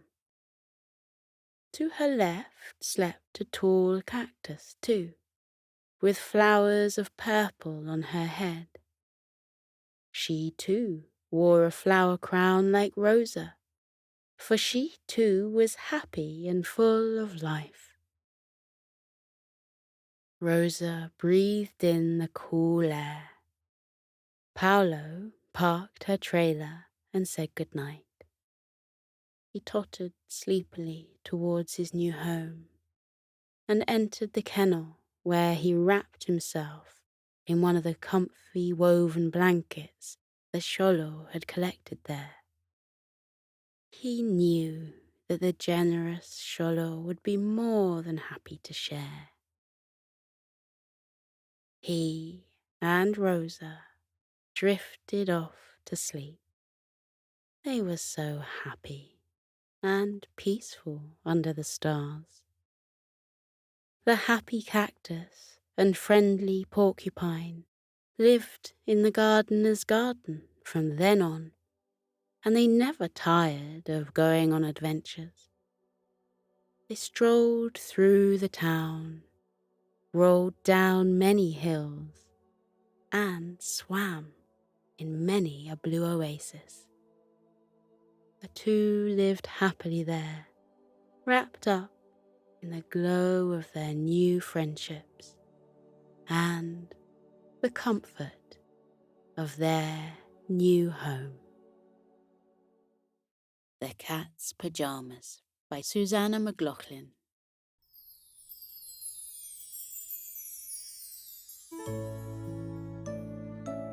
In a tall, thin house, sandwiched between two other long, thin houses, there lived a cat.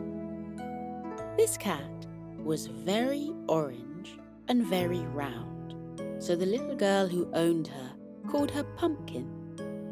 Pumpkin would spend her days mewing at birds, nibbling at bits of string, and sometimes, when she had nothing better to do, she would try and climb the curtains.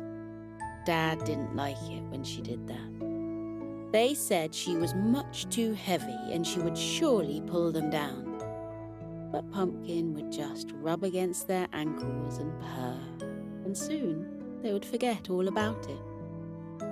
Most of Pumpkin's time was spent taking long, lazy cat naps. Oh, she loved snoozing and stretching and curling up in a ball. She would catnap anywhere. Once, the humans laughed when they returned home and found Pumpkin snuggled up on the highest shelf in the kitchen, between the dried pasta and the cans of baked beans.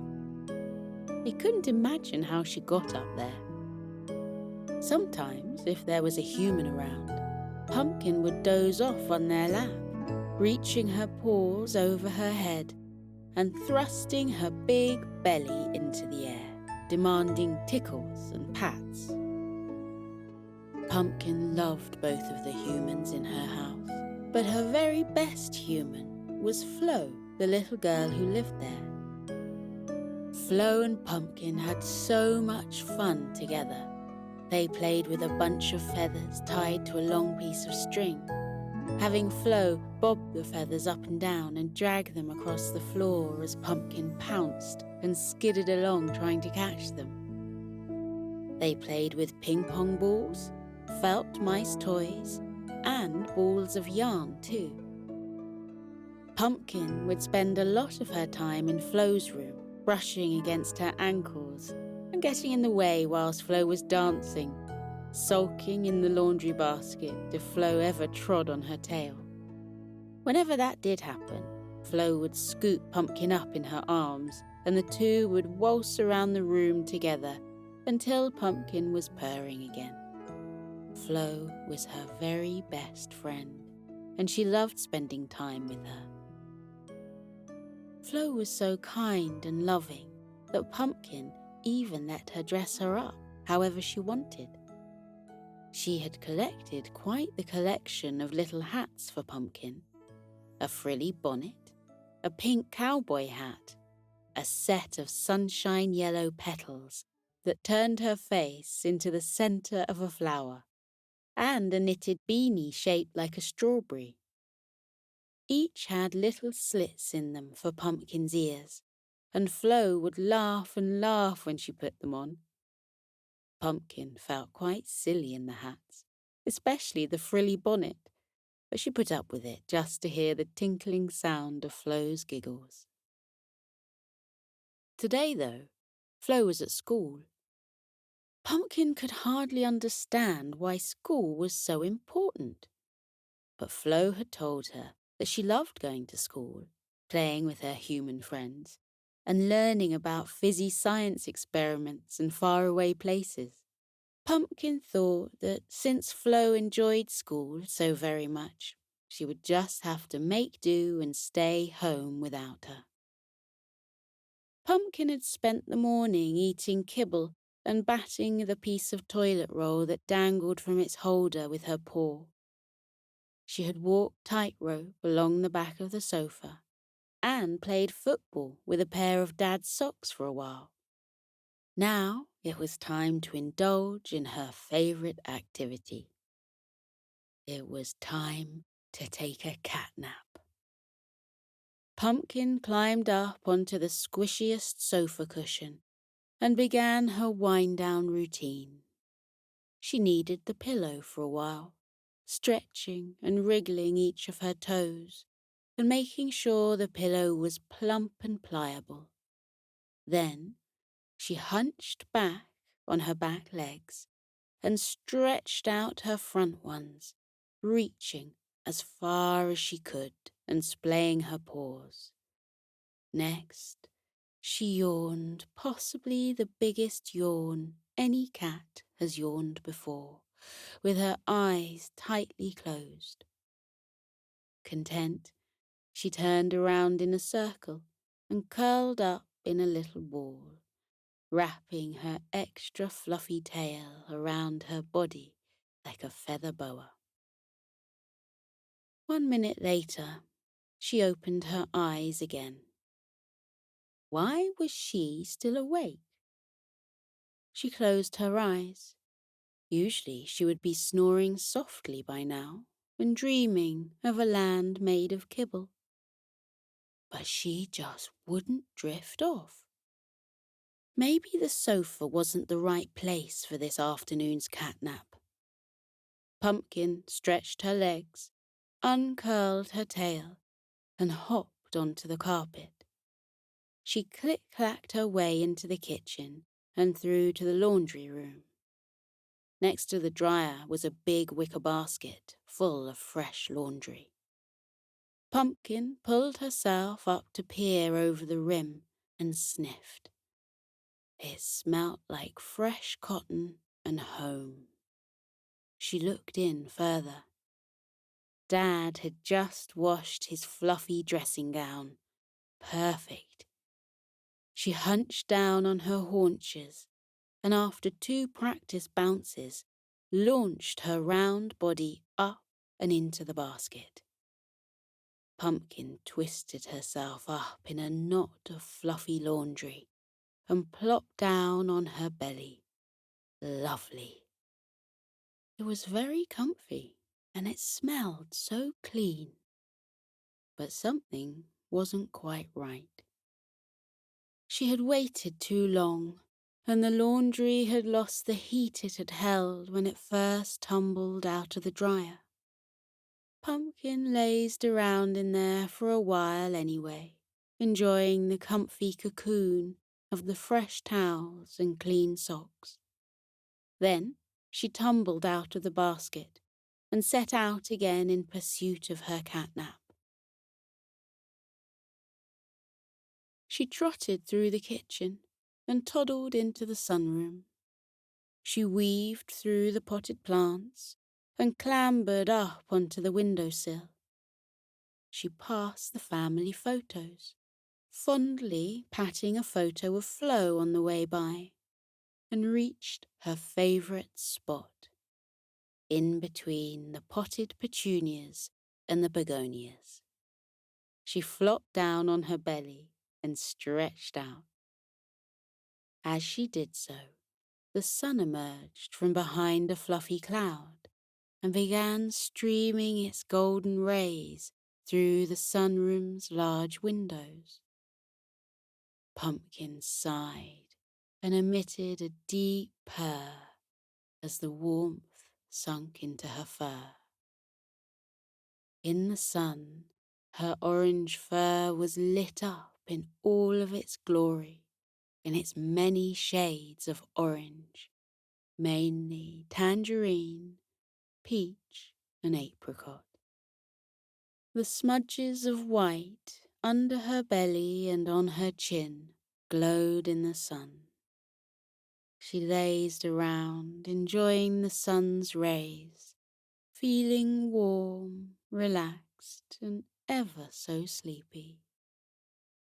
But something wasn't quite right.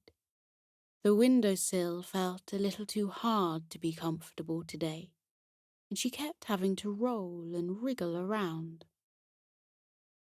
Pumpkin rolled back onto her paws and rubbed her eyes. Maybe a walk would tire her a little more. Pumpkin headed to the cat flap and rolled out into the yard.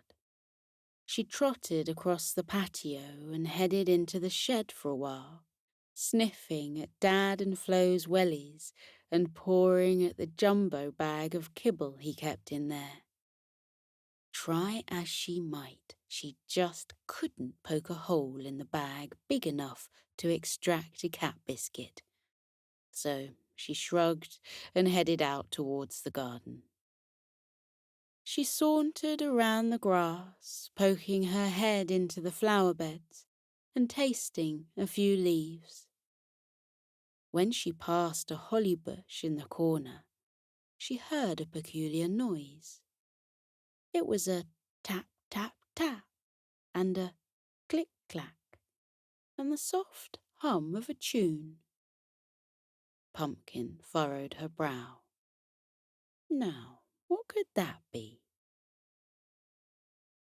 She poked her head into the bush, and she couldn't believe what she saw. It was Elsie the hedgehog, sitting on her spiky bottom, humming to herself. She had 2 sticks in her hands, connected to a big ball of yarn. She was moving the sticks in a strange pattern, as if doing a little dance with her hands. "Hello, Elsie," Pumpkin said. "I don't want to be rude, but I don't think that's how you're supposed to play with a ball of wool. You're supposed to roll it and chase it around, sliding across the floor as you go. Elsie chuckled. Hello, Pumpkin, she said, her smile beaming out from underneath her flower-topped hat. You're quite right. That is how you play with yarn. But I'm not playing. I'm knitting. Elsie peered at Pumpkin with her kind brown eyes, scrunching her pointy little nose. What are you doing out here at this time? Shouldn't you be napping?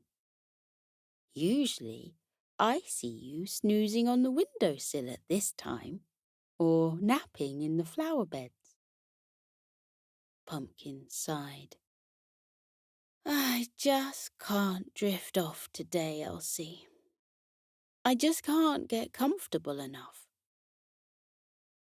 Elsie smiled kindly. Well, Pumpkin, when my hedgehog children were just wee little hoglets, and they were struggling to drift off, we would take a walk and shake out our arms and legs to get rid of any leftover energy, and drink some warm milk.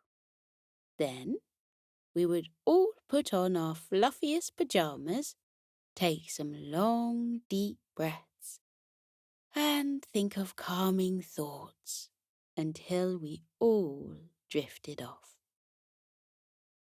Pumpkin frowned. Pyjamas? Flo had pyjamas. They were yellow and soft, covered with pictures of clouds and little sheep. She would always put them on at bedtime, and she would fall asleep every time. Pumpkin knew this because she always snuggled up next to Flo until she was fast asleep, before slinking off to her own bed until the morning. But Pumpkin didn't have any pyjamas of her own. Elsie, where can I get my own pair of pyjamas? Pumpkin asked. Elsie tapped a knitting needle against her chin as she thought. Well, I don't know where cats' pyjamas come from, Elsie admitted. But maybe I can help a little. We'll start with some fluffy socks. I love having toasty feet when I'm napping. Pumpkin beamed at Elsie and said thank you 5 times.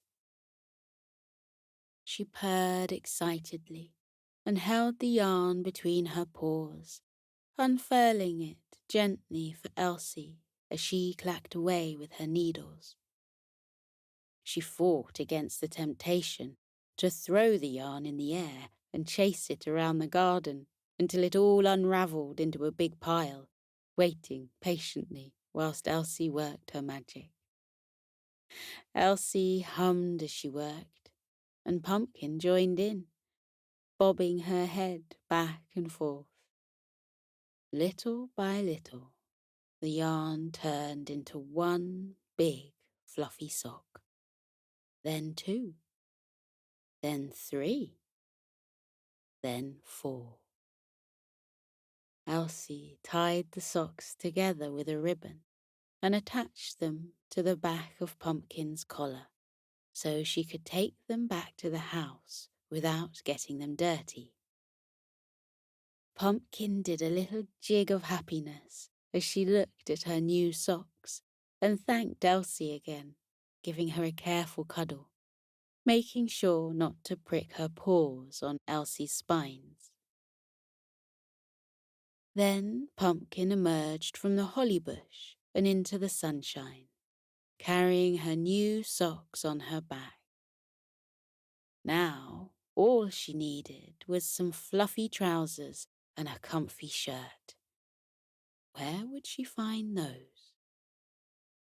Pumpkin squeezed through the hole in the back fence and headed out into the world beyond. She trampled over the long grass, through the bramble bushes, sampling a delicious blackberry or two on her way.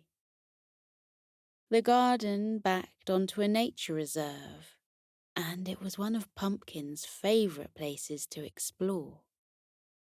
She ambled across the meadow and sniffed at all the flowers, soon finding herself gazing at her reflection in the green mossy pond. She looked at herself, pondering her next move. Where could she find some cat's pyjamas? A movement in the reflection caught her eye. She thought it was a cloud at first, drifting overhead. But looking up into the sky above her, she realized she was wrong. Bordering the pond, towering over her fluffy head, were long grassy reeds. They were a very tall plant, and on top, cream fluff burst out of its stem, like the tail of a golden retriever. Pumpkin gently lowered one of the reeds with her paw and felt the material it grew. It was easy to mistake as a cloud. It was the softest, fuzziest thing Pumpkin had ever felt, bar her own fur, and Pumpkin rubbed her face against it with a rumbling purr. She barely even noticed when someone hopped to her side. "How do you do?" a voice called up at Pumpkin, and she looked down with a start. At her paws was a little frog. He was a very grand-looking frog, standing tall on his long legs, wearing a tweed waistcoat and a flat cap. He had a silk handkerchief around his neck and a shining brooch pinned to the lapel of his very smart blazer. Pumpkin smiled and greeted the funny little frog. She told him she loved his clothes, especially the silk handkerchief, which reminded her of the ribbon Flo wore in her hair on special occasions. The frog bowed his head bashfully and thanked her. He noticed the reed in Pumpkin's paw and smiled. He said they were the softest thing in the whole nature reserve, and that he had used some to carpet his house. The living room rug was now the best place in the world for an afternoon nap. Pumpkin nodded. She told the frog that she loved napping too, but she was having trouble drifting off today. She'd realized that what she was missing was a pair of pyjamas, and she wished she could find some as soft as the tufty reed. "Where do you find your clothes?" she asked the frog. He smiled modestly and admitted that he made them himself, sewing with spider's silk and a pine needle. Pumpkin gasped and told him he was ever so clever. The frog puffed with pride and told Pumpkin to wait right there. Pumpkin sat frozen on the spot as the frog hopped between the long grass and disappeared. He emerged a minute later with a spool of gleaming silver thread and a green, sweet-smelling needle.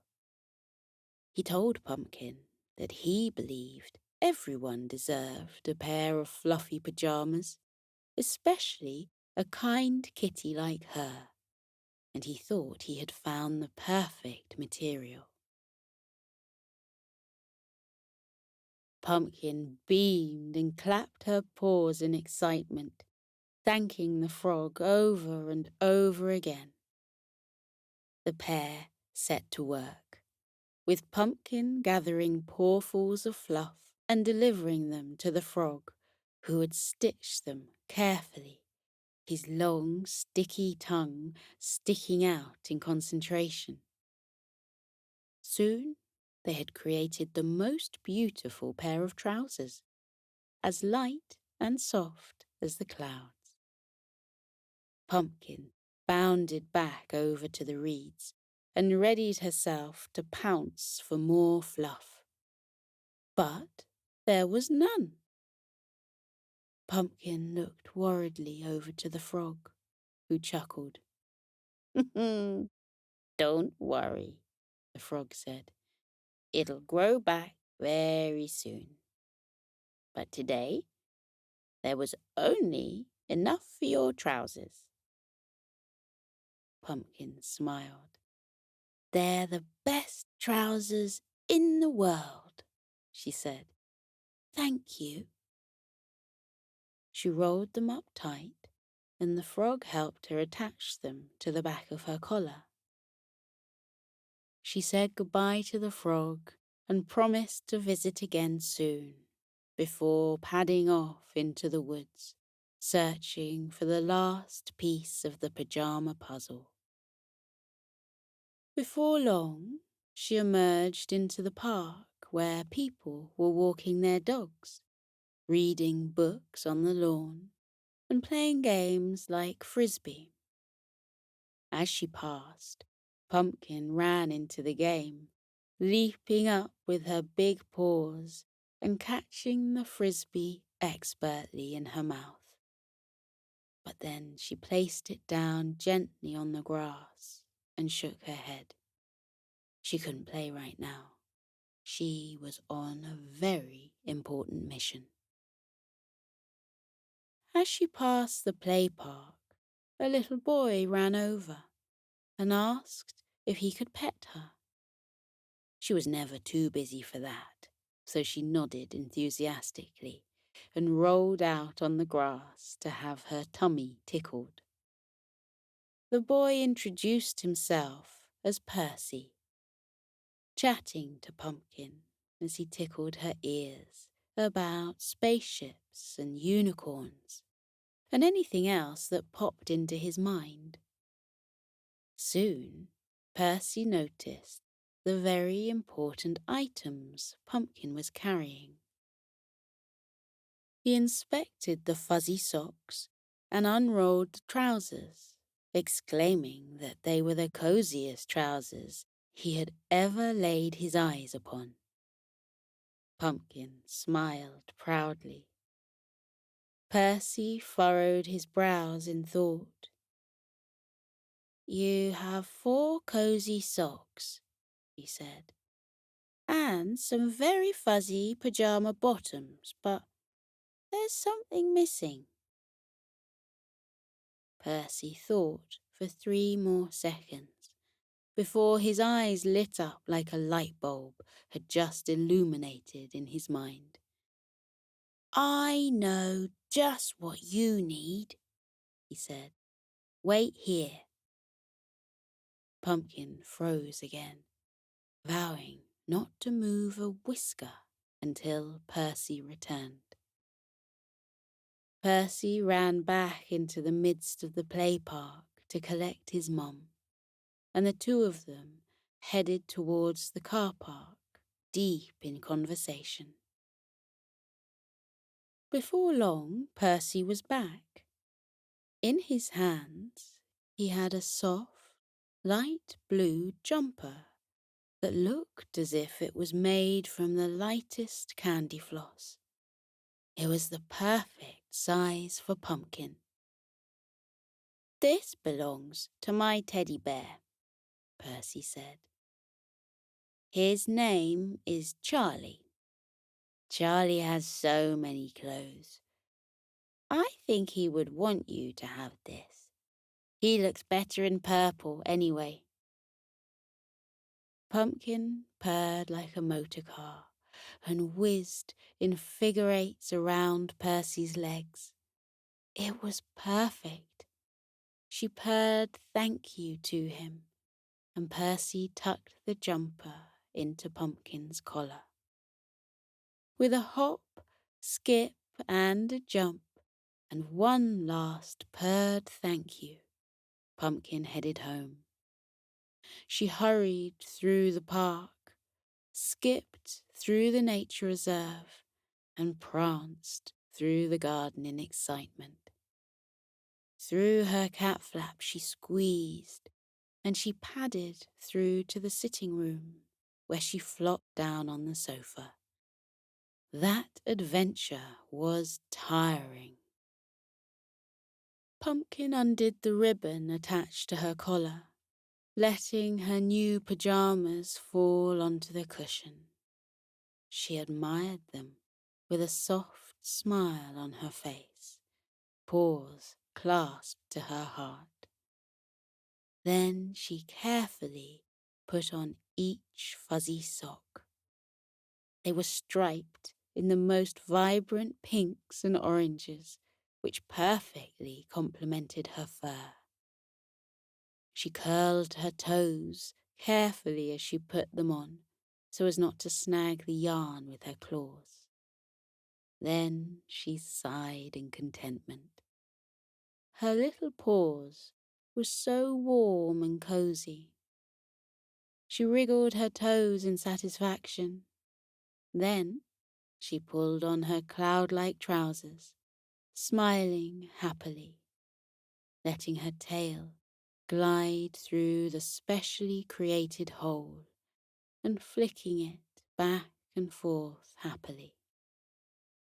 Finally, she put on Charlie's jumper, which wrapped her up like a hug. She felt as snuggly as a teddy bear and thought that she was so comfortable she could drift into the sky. As she admired her pyjamas, she heard the familiar sound of the front door. It was Flo and Dad, home at last. Flo bounded into the hallway, calling out for Pumpkin.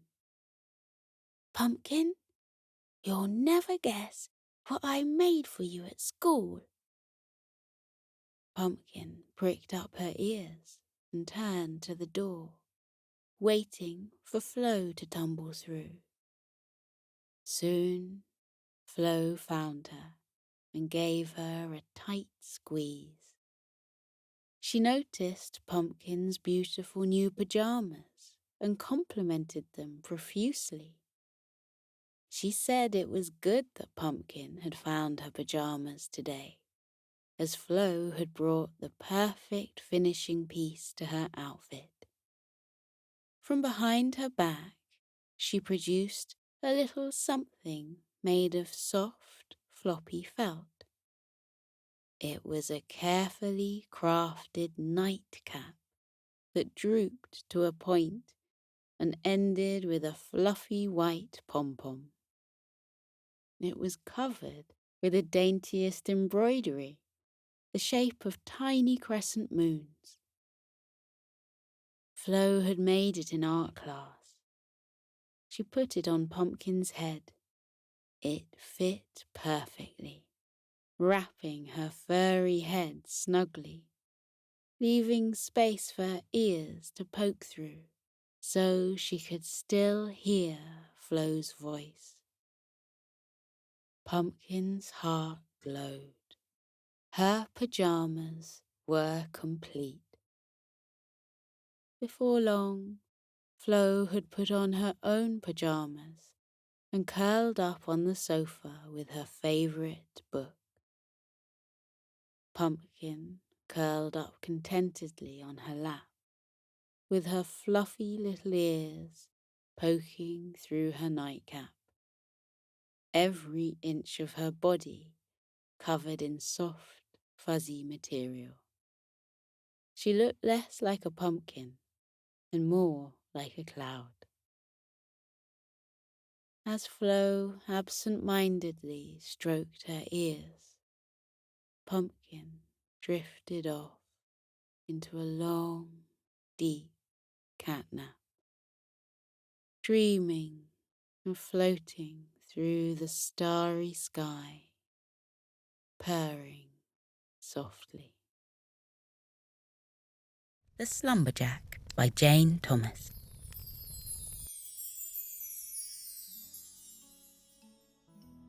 In the centre of a tree-lined clearing in the village of Lower Starry Skies stands Willow Stump's home, a log cabin made by her grandfather's great-grandfather, the first of the famous Lower Starry Skies lumberjacks. The Stumps have lived here for hundreds of years and have passed their lumberjack skills from father to son, or, in this case, from father to daughter. Not only do they take down trees when needed, but they transform wood into all manner of beautiful things, their speciality being cabins just like this one. There's a porch that wraps its way all around the house, decorated with rocking chairs and endless strings of fairy lights. And there's a chimney at either end of the cabin, each of which has a little puff of white smoke coming out of it. Everything inside has been made by one stump or another, from the beds to the bookcases, to the plates they use for dinner, and the bathtub that sits beneath the skylight so you can lean back and look up at the stars, surrounded by mounds of rainbow bubbles. So this is the life Willow Stump was born into, one where the outside is quite literally brought inside, and where she understands the rhythms and ways of nature and trees, the birds and the bushes, the deer that stand and watch her, and the squirrels that dance through swaying branches. And you might expect that this girl in the jeans and the checked shirt would grow up to do exactly as her father has done. But she has a secret that nobody knows, not even those in her family. Ever since she was born, Willow knew there was something different about her. It was only one day when she was old enough to read that she happened to take down the biggest, dustiest, heaviest book in the little library in their cabin. One that of course had a ladder that swung around on rails so you could reach even the books on the highest shelves with ease. And inside that book, she found tales of pixies and fairies, of leprechauns and will-o'-the-wisps. And somewhere in there was a page with a corner folded down, and pictured on that page was something called a slumberjack. As Willow read the description and looked at the image, she knew she was finding out all about herself. A slumberjack, she read, was a special, unusual kind of lumberjack. You see, cutting down trees too much and using all the wood for humans, if unchecked, could take habitats away from the animals who need them. So, we need slumberjacks to maintain the balance. That's why slumberjacks often disappear to remote wild places and make sure the forests are thriving. They help the animals create the coziest homes high up in the trees, going to almost impossible lengths to make sure that every bush baby and koala and squirrel and sloth could fall asleep in the coziest of nests and dens and hidey-holes. Willow looked at the picture and smiled, seeing herself on the page. It was a boy in the picture, but he had the same face as Willow and the same eyes, one blue and one green. His hair was the same rusty red as hers, and she recognized something about the way he stood, his hands deep in his pockets, his shoulders relaxed, his happy smile. That was very much her. In that moment, she found herself and understood her calling in life.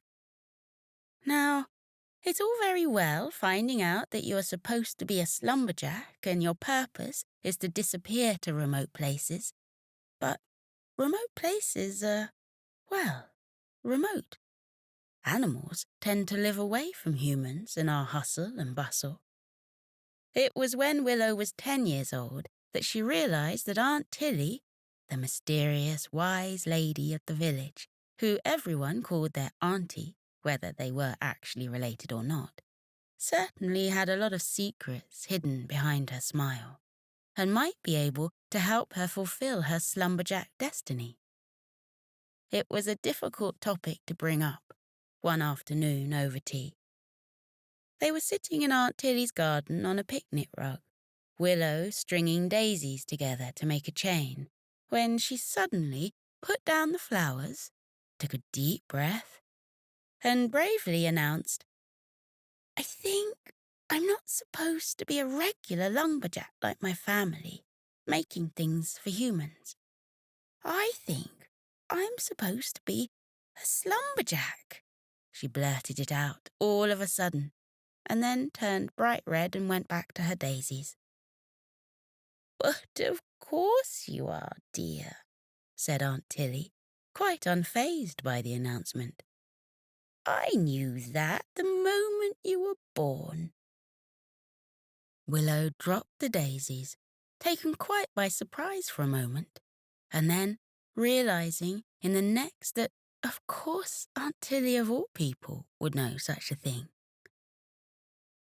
"I need a place to do my work," she said, leaving the hint hanging in the air, hoping Aunt Tilly would help her out. Aunt Tilly set down her teacup on its saucer and looked casually off into the distance. "Rumour has it," she said after a pause, "that if one were to go through the little gate at the end of the lane, and if one were to believe very much in what one might find, that one could discover a place called Sleepy Forest." She picked up the teacup and took a sip. Then she smiled across at Willow. "And I think Sleepy Forest is just the place for a slumberjack to do their work. I'll leave that with you, dear." And then Aunt Tilly changed the subject and started talking about the time she saw a tiger in India and always wished she had invited it to tea. In her next story, Tilly was riding on the back of a whale as it slipped through the waters to Sri Lanka, and Willow became so distracted by talk of the tea plantations that for a few days she quite forgot everything Aunt Tilly had said about Sleepy Forest. But, of course, she had remembered, one night at 2 a.m. when she'd suddenly woken with a start and gasped. Willow had looked out of the window and seen a white owl swooping by, heading over the forest that Aunt Tilly had described. And, from then on, every week Willow would find a way to slip through the little gate at the end of the lane and find her way into the heart of Sleepy Forest. And tonight, she will disappear through that same little gate, and she will meet with a bush baby called Daisy, who is going to be getting a new little sister very, very soon, to build a new bedroom for their nest high in the trees. But first, she has to gather supplies. Willow Stump walks down the hill from upper starry skies to lower starry skies. She has her hands in her jeans pockets as she walks, and the sleeves of her red and black checked shirt are rolled up. It's a warm evening, and she's whistling softly as she goes, pausing to say hello to anyone she passes. She passes by neither up nor down, and then comes to Where There's a Wool, There's a Way. Mrs. Wollingworth is waiting for Willow, and her fluff ball of a cat is also there on the counter, his tail waving slowly to and fro as he sits and watches the world go by outside the window. Mrs. Wollingworth smiles at Willow and hands over a basket of scraps of material she's gathered together over the last week, the leftover pieces from the curtains and clothes, tea towels and tablecloths she's made for people. Willow takes a quick peek inside and smiles to see the bundle of polka dots and flowered fabrics, stripes and checks, some velvet, some silk, some soft brushed cotton, and lengths of pale blue wool curled neatly around. Willow passes by Rise and Chime, waving to Mr. Timelove, who appears to be having a meeting with a gathering of cuckoos and mice, and then wanders past the church and the school, turning at the crossroads just in time to see Uma closing the doors of the Dimpled Dumpling. Past Mr. Featherman's garden she goes, where all the gnomes are poised in position, fishing rods reaching out over ponds, wheelbarrows filled with feathers, waiting for darkness to descend so they can head out into the world and gather up good luck charms. Outside Aunt Tilly's house, Mellow Yellow the van seems to sparkle a smile across to Willow. And then, just past the cottage, where the roses seem to bloom the whole year round, Willow takes a small path that hardly anyone ever notices. It winds its way between high hedgerows, the scent of honeysuckle filling the air, and she walks along, still whistling softly, swinging the basket of scraps from Mrs. Willingworth, until she comes to a clearing. Willow believes that nobody in her family knows she is a slumberjack. She believes she's kept this very much hidden, and that she can sneak out under cover of darkness with none of them noticing. But of course they know. They all know. They knew it from the moment she opened her eyes and they saw one was green and the other blue, and her hair was the colour of the setting sun. But it is better for everyone to work out who they are in life, rather than their family tell them. And so they had kept quiet and waited for Willow to figure it out for herself. They knew the day the biggest, dustiest, heaviest book in the library had been moved, for the little mouse who lived there had come to tell them. And they knew Willow had found the page with the Slumberjack's picture, because one of her long flame-red hairs was resting in the pages of the book. But they never said a word.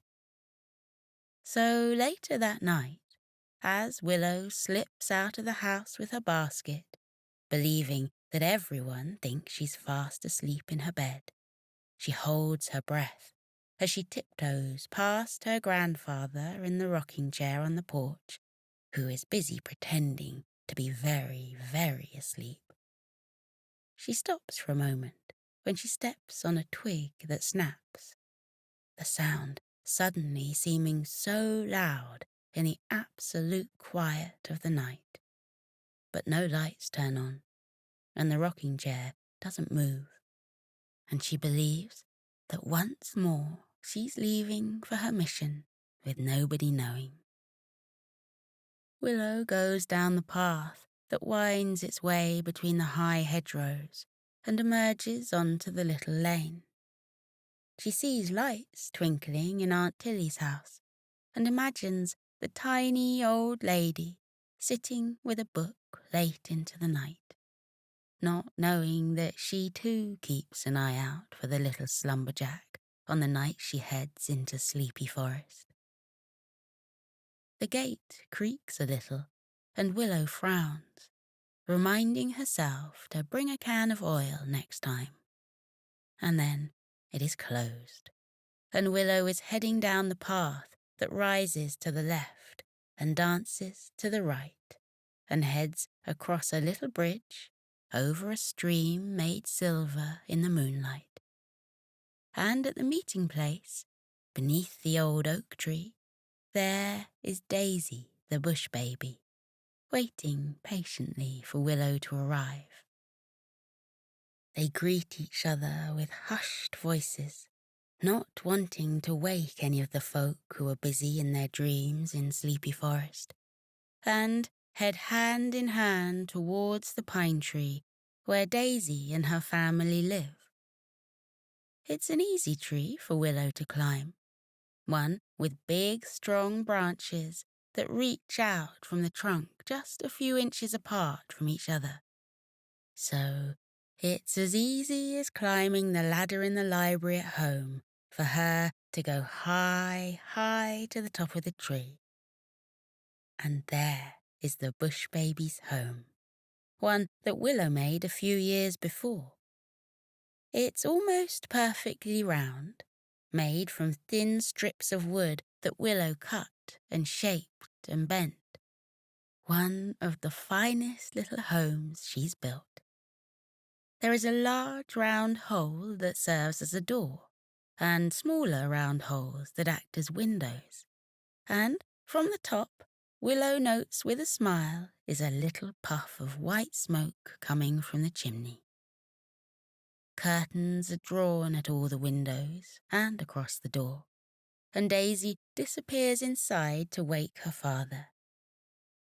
He comes to the doorway and smiles out at Willow, explaining that with the little one on the way, they think it's time for an extra room, and does she think she can manage that? Willow takes out her sketch pad and shows her design, which shows a separate, completely round home, smaller than the first, attached to the main one underneath. It will hang on slender ropes, she shows, looking for all the world like a hot air balloon with a basket beneath. So the new bush baby can be rocked to sleep without disturbing the whole house. Daisy then shows her design for the inside, with a pattern of ferns across the nursery wall, and a rocking chair for the mother, and a rocking horse for the baby when she's old enough, and a little spiral staircase that links the two homes together. The design is beautiful, more than the bush babies could have dreamed, and Willow sets to work. Yes, there, high in the tree. She's as comfortable in the tree as you or I might be on the ground. She sets up her little workshop, hanging her tools on twigs. She walks along the branches until she finds the perfect pieces to cut and shape and bend in her hands, weaving everything together until it creates the shape she's after. She takes Mrs. Wollingworth's material from her basket, choosing a soft pink velvet piece for the bed, and hanging poppy-covered pieces over the windows. She adds matching cushions to the rocking chair she's made, and weaves the little lengths of wool together to make the softest rug to be placed on the floor. And then Willow so carefully makes the hole needed in the original home so she can add her spiral staircase made of woven reeds, linking the two creations together. The final touch, once everything is a single home, is to turn on the light in the new home. A soft glow can be seen behind the poppy curtains, and Willow imagines Daisy's mother sitting in the rocking chair with her new baby in her arms, her foot pushing her back and forth, as she sings a lullaby. The night isn't finished yet for Willow, for a new family of koalas has moved into Sleepy Forest, and she's busy making them their perfect home. They showed her pictures of their old cottage back where they used to live, and Willow is determined to make an almost perfect copy of this, so it's taking time. This will be her 5th night working on the home for them. Meanwhile, the koalas are having a lovely time camping out beneath the stars. 4 little orange tents, all pointed towards a fire pit in the middle, where they sit together in the evenings and roast marshmallows on the ends of sticks. By the time Willow gets there tonight, The baby koalas are tucked up in their sleeping bags and fast asleep. But Mr. and Mrs. Pebbles are waiting for their Slumberjack to appear, blankets drawn over their knees and telescope in hand as they look up at the Milky Way. Willow stays with them a while before climbing up the great oak tree they've chosen as their home, reaching from branch to branch with ease as she approaches the cottage she's creating. Mrs. Pebbles is a great sewer, and she is making patchwork quilts for her new home. So Willow leaves the basket of scraps with her at the base of the tree. Mr. Pebbles continues his journey around the Milky Way, while Mrs. Pebbles claps her paws in delight at the beautiful pieces she has to choose from tonight, starting with a square of red on white striped material to add to her quilt. The cottage is one of the coziest Willow has created yet, with deep window seats for daytime dreaming and hammocks made from the thread of silkworms. Tonight, she's adding the softest moss as carpet, deep and thick and green and warm.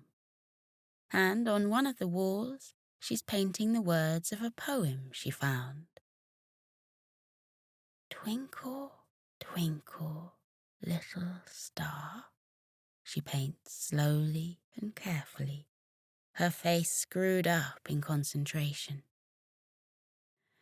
How I wonder what you are, up above the world so high, like a diamond in the sky. Twinkle, twinkle, little star, how I wonder what you are. When the final curtain is added to the final window and the last pillow placed inside the last hammock, Willow climbs down the tree and beckons for Mrs. Pebbles to come and take a look. The koala stands with her hands clasped in the doorway, looking in at her new home, taking in all the touches Willow has included: the stand for the telescope, the shelf for the books, the copper kettle on a stove in the corner. For a moment, she wants to go and wake her children right away so they can see their new home too, but no. She will leave them asleep in their tents for one last night, and then they will move up the old oak into their cottage. Willow heads slowly home, taking her time on the walk through Sleepy Forest. It is a magical place where fireflies dance and glowworms glow, where gnomes dab luck onto fallen acorns and search through fields for four-leaf clovers, where animals from all over the world live side by side, happy and safe and free. She loves being in the forest, feeling the magic of the place wash over her. But then her eyes remind her how very tired she is. So she heads over the little bridge and along the path that winds to the left and the right. She goes through the gate and barely notices that this time it doesn't creak, barely stopping to wonder who might have come down behind her and poured a little oil onto the hinges. She reaches the lane and looks up to see Aunt Tilly's light still on, and smiles as she imagines what a very good book it must be that Aunt Tilly is reading. And then she turns up the footpath that hardly anyone notices and goes up the path that winds this way and that with the high hedgerows on either side. And there, in the clearing, is the log cabin that her grandfather's great-grandfather built, the one with the porch that wraps itself all around, and the rocking chair where her grandfather still sleeps, 1 foot up on the railing, a hat tipped over his eyes. Willow tiptoes past him and into the cabin, taking the softest steps she can as she heads up the stairs and towards her room. Her bed looks so warm and cozy, and her mother has left her nightclothes neatly folded on the pillow. Willow takes off her jeans and checked shirt, leaving them in a pile on the floor that she will sort out tomorrow. Climbing into her soft pyjamas and snuggling down beneath the blankets. She turns this way and that, remembering she hasn't closed the curtains. From outside, the full moon seems to wink at her before disappearing behind a cloud, and there the room is dark, with just a few twinkling stars 1,000 years away.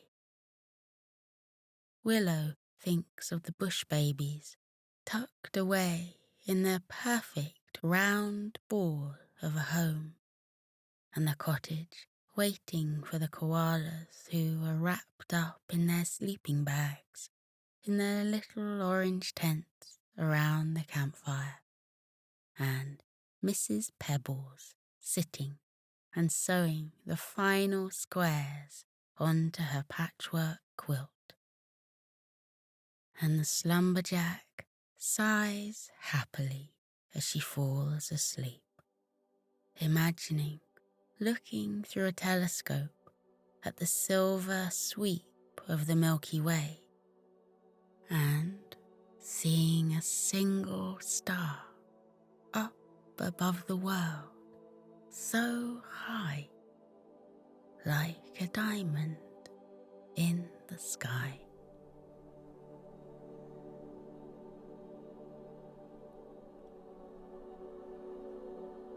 Now we're floating into a deep and peaceful sleep. Feel how your muscles are relaxing. Your arms are heavy and your legs are too, as they loosen and release any tension remaining from the day. Feel how you let your body fall into the cozy warmth of your bed. Close your eyes. Let your eyelids be heavy. Breathe deeply. Breathe in and out. Breathe in and out as you continue to breathe deeply, and as you keep feeling how your body becomes soft and heavy with sleep. Let your mind drift away. That is the wonderful secret about sleep. While your body rests, lying heavily in your bed, your mind is set free, like a bird taking flight from a branch and flying up and up and up into the air. Feel how your mind loosens now, like a balloon that has been untied from a fence, and floats up and up and up like a bird. Up and up and up it floats towards the sky, until it reaches up into the clouds. Imagine that you have risen up high above the world and your head has poked up through the clouds. Then spread out all around you in the silvery moonlight, white fluffy clouds that look like cotton wool or marshmallows. They look so soft and squishy you can lie back on them and roll around in them. Try it now. Lie back in the soft cradle of the clouds. Feel how they swirl and wrap around your body, holding you gently in the world of sleep. Clouds come in all shapes and sizes. Some are big and fluffy, some are slender wisps. Some look like puffy mushrooms, and others look like paintbrush strokes that have been left on the dark sky. Let your body relax. Let your mind relax too. Let your mind float off into sleep. You are peaceful. You are safe. You are being held in the cozy warmth of sleep. With your eyes closed, let your mind drift up, up, up and away. In the world of dreams, you can go anywhere you like. You can float on blue oceans with ripples and tufts of waves. Or you can visit castles built in the sky with spiraling turrets and drawbridges over sparkling moats. Or you can wander into the peaceful woods where the birds are twittering and the trees are dense with dark green leaves. Breathe in and out. Breathe in and out again as you fall more deeply into your cozy sleep. And with your eyes still closed, take a look around with your mind at where your dreams have taken you. When I fall asleep, I dream that I've gone to a world high up in the clouds. Sometimes the clouds are dappled silver from the moonlight. Sometimes they're soft pink and gold, reflecting the light of the twinkling stars. What form do your dreams take? Where does your mind go when you fall asleep? Maybe in your dreams there are flocks of white fluffy sheep huddling together on the green fields. Look at the mother ewe yawn widely before she tucks her little lambs beneath her woolly fleece. Or maybe you dream of a friendly dragon, curled up with his tail wrapped around him, a little trail of clouds puffing out of his nostrils. Look, the cloud dragon is smiling at us and waving. What a friendly dragon he is. Or maybe you dream of cute puppies lying on their backs, their tongues lolling out of their mouths, their eyes closing because they've had such a long day. They look tired. And there's their papa dog, fluffy and white, padding softly over to wish the puppies good night. Up here on the sea of clouds, you can be free. Feel how light you are, weightless, floating, drifting through sleep. Feel everything heavy from the day lift off you and drift away, taken away by currents until they disappear over the bank of clouds. Any worries you have been having, watch them float away. Anything that has been weighing on your mind during the daytime, now you can let them go and watch them drift away. Your worries are not you. You are not your worries. You can let them go. Watch them float away. Now you are light as air. You are as gentle as starlight. You are as soft as the clouds. Up in the sleepy sky, everything is weightless and peaceful. The clouds stretch out like a sea of tranquility. Close your eyes and feel the clouds wrap around you. Feel them bearing your body gently into the land of sleep. Feel your eyes close. Feel them rest heavily as your body relaxes into sleep. Feel your mind lighten.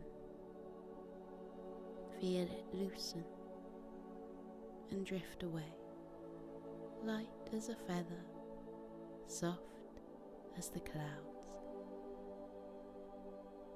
Breathe in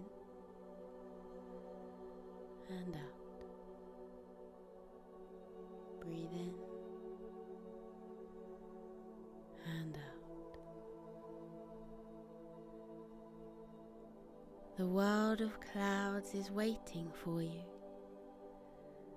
Let yourself fall into the clouds' soft, warm hug. They are here to protect you. They are here to cushion you. They are here to hold you as you enjoy your deep and peaceful sleep. Sleep well, little one. Sleep well in the land of clouds. Feel how light you are.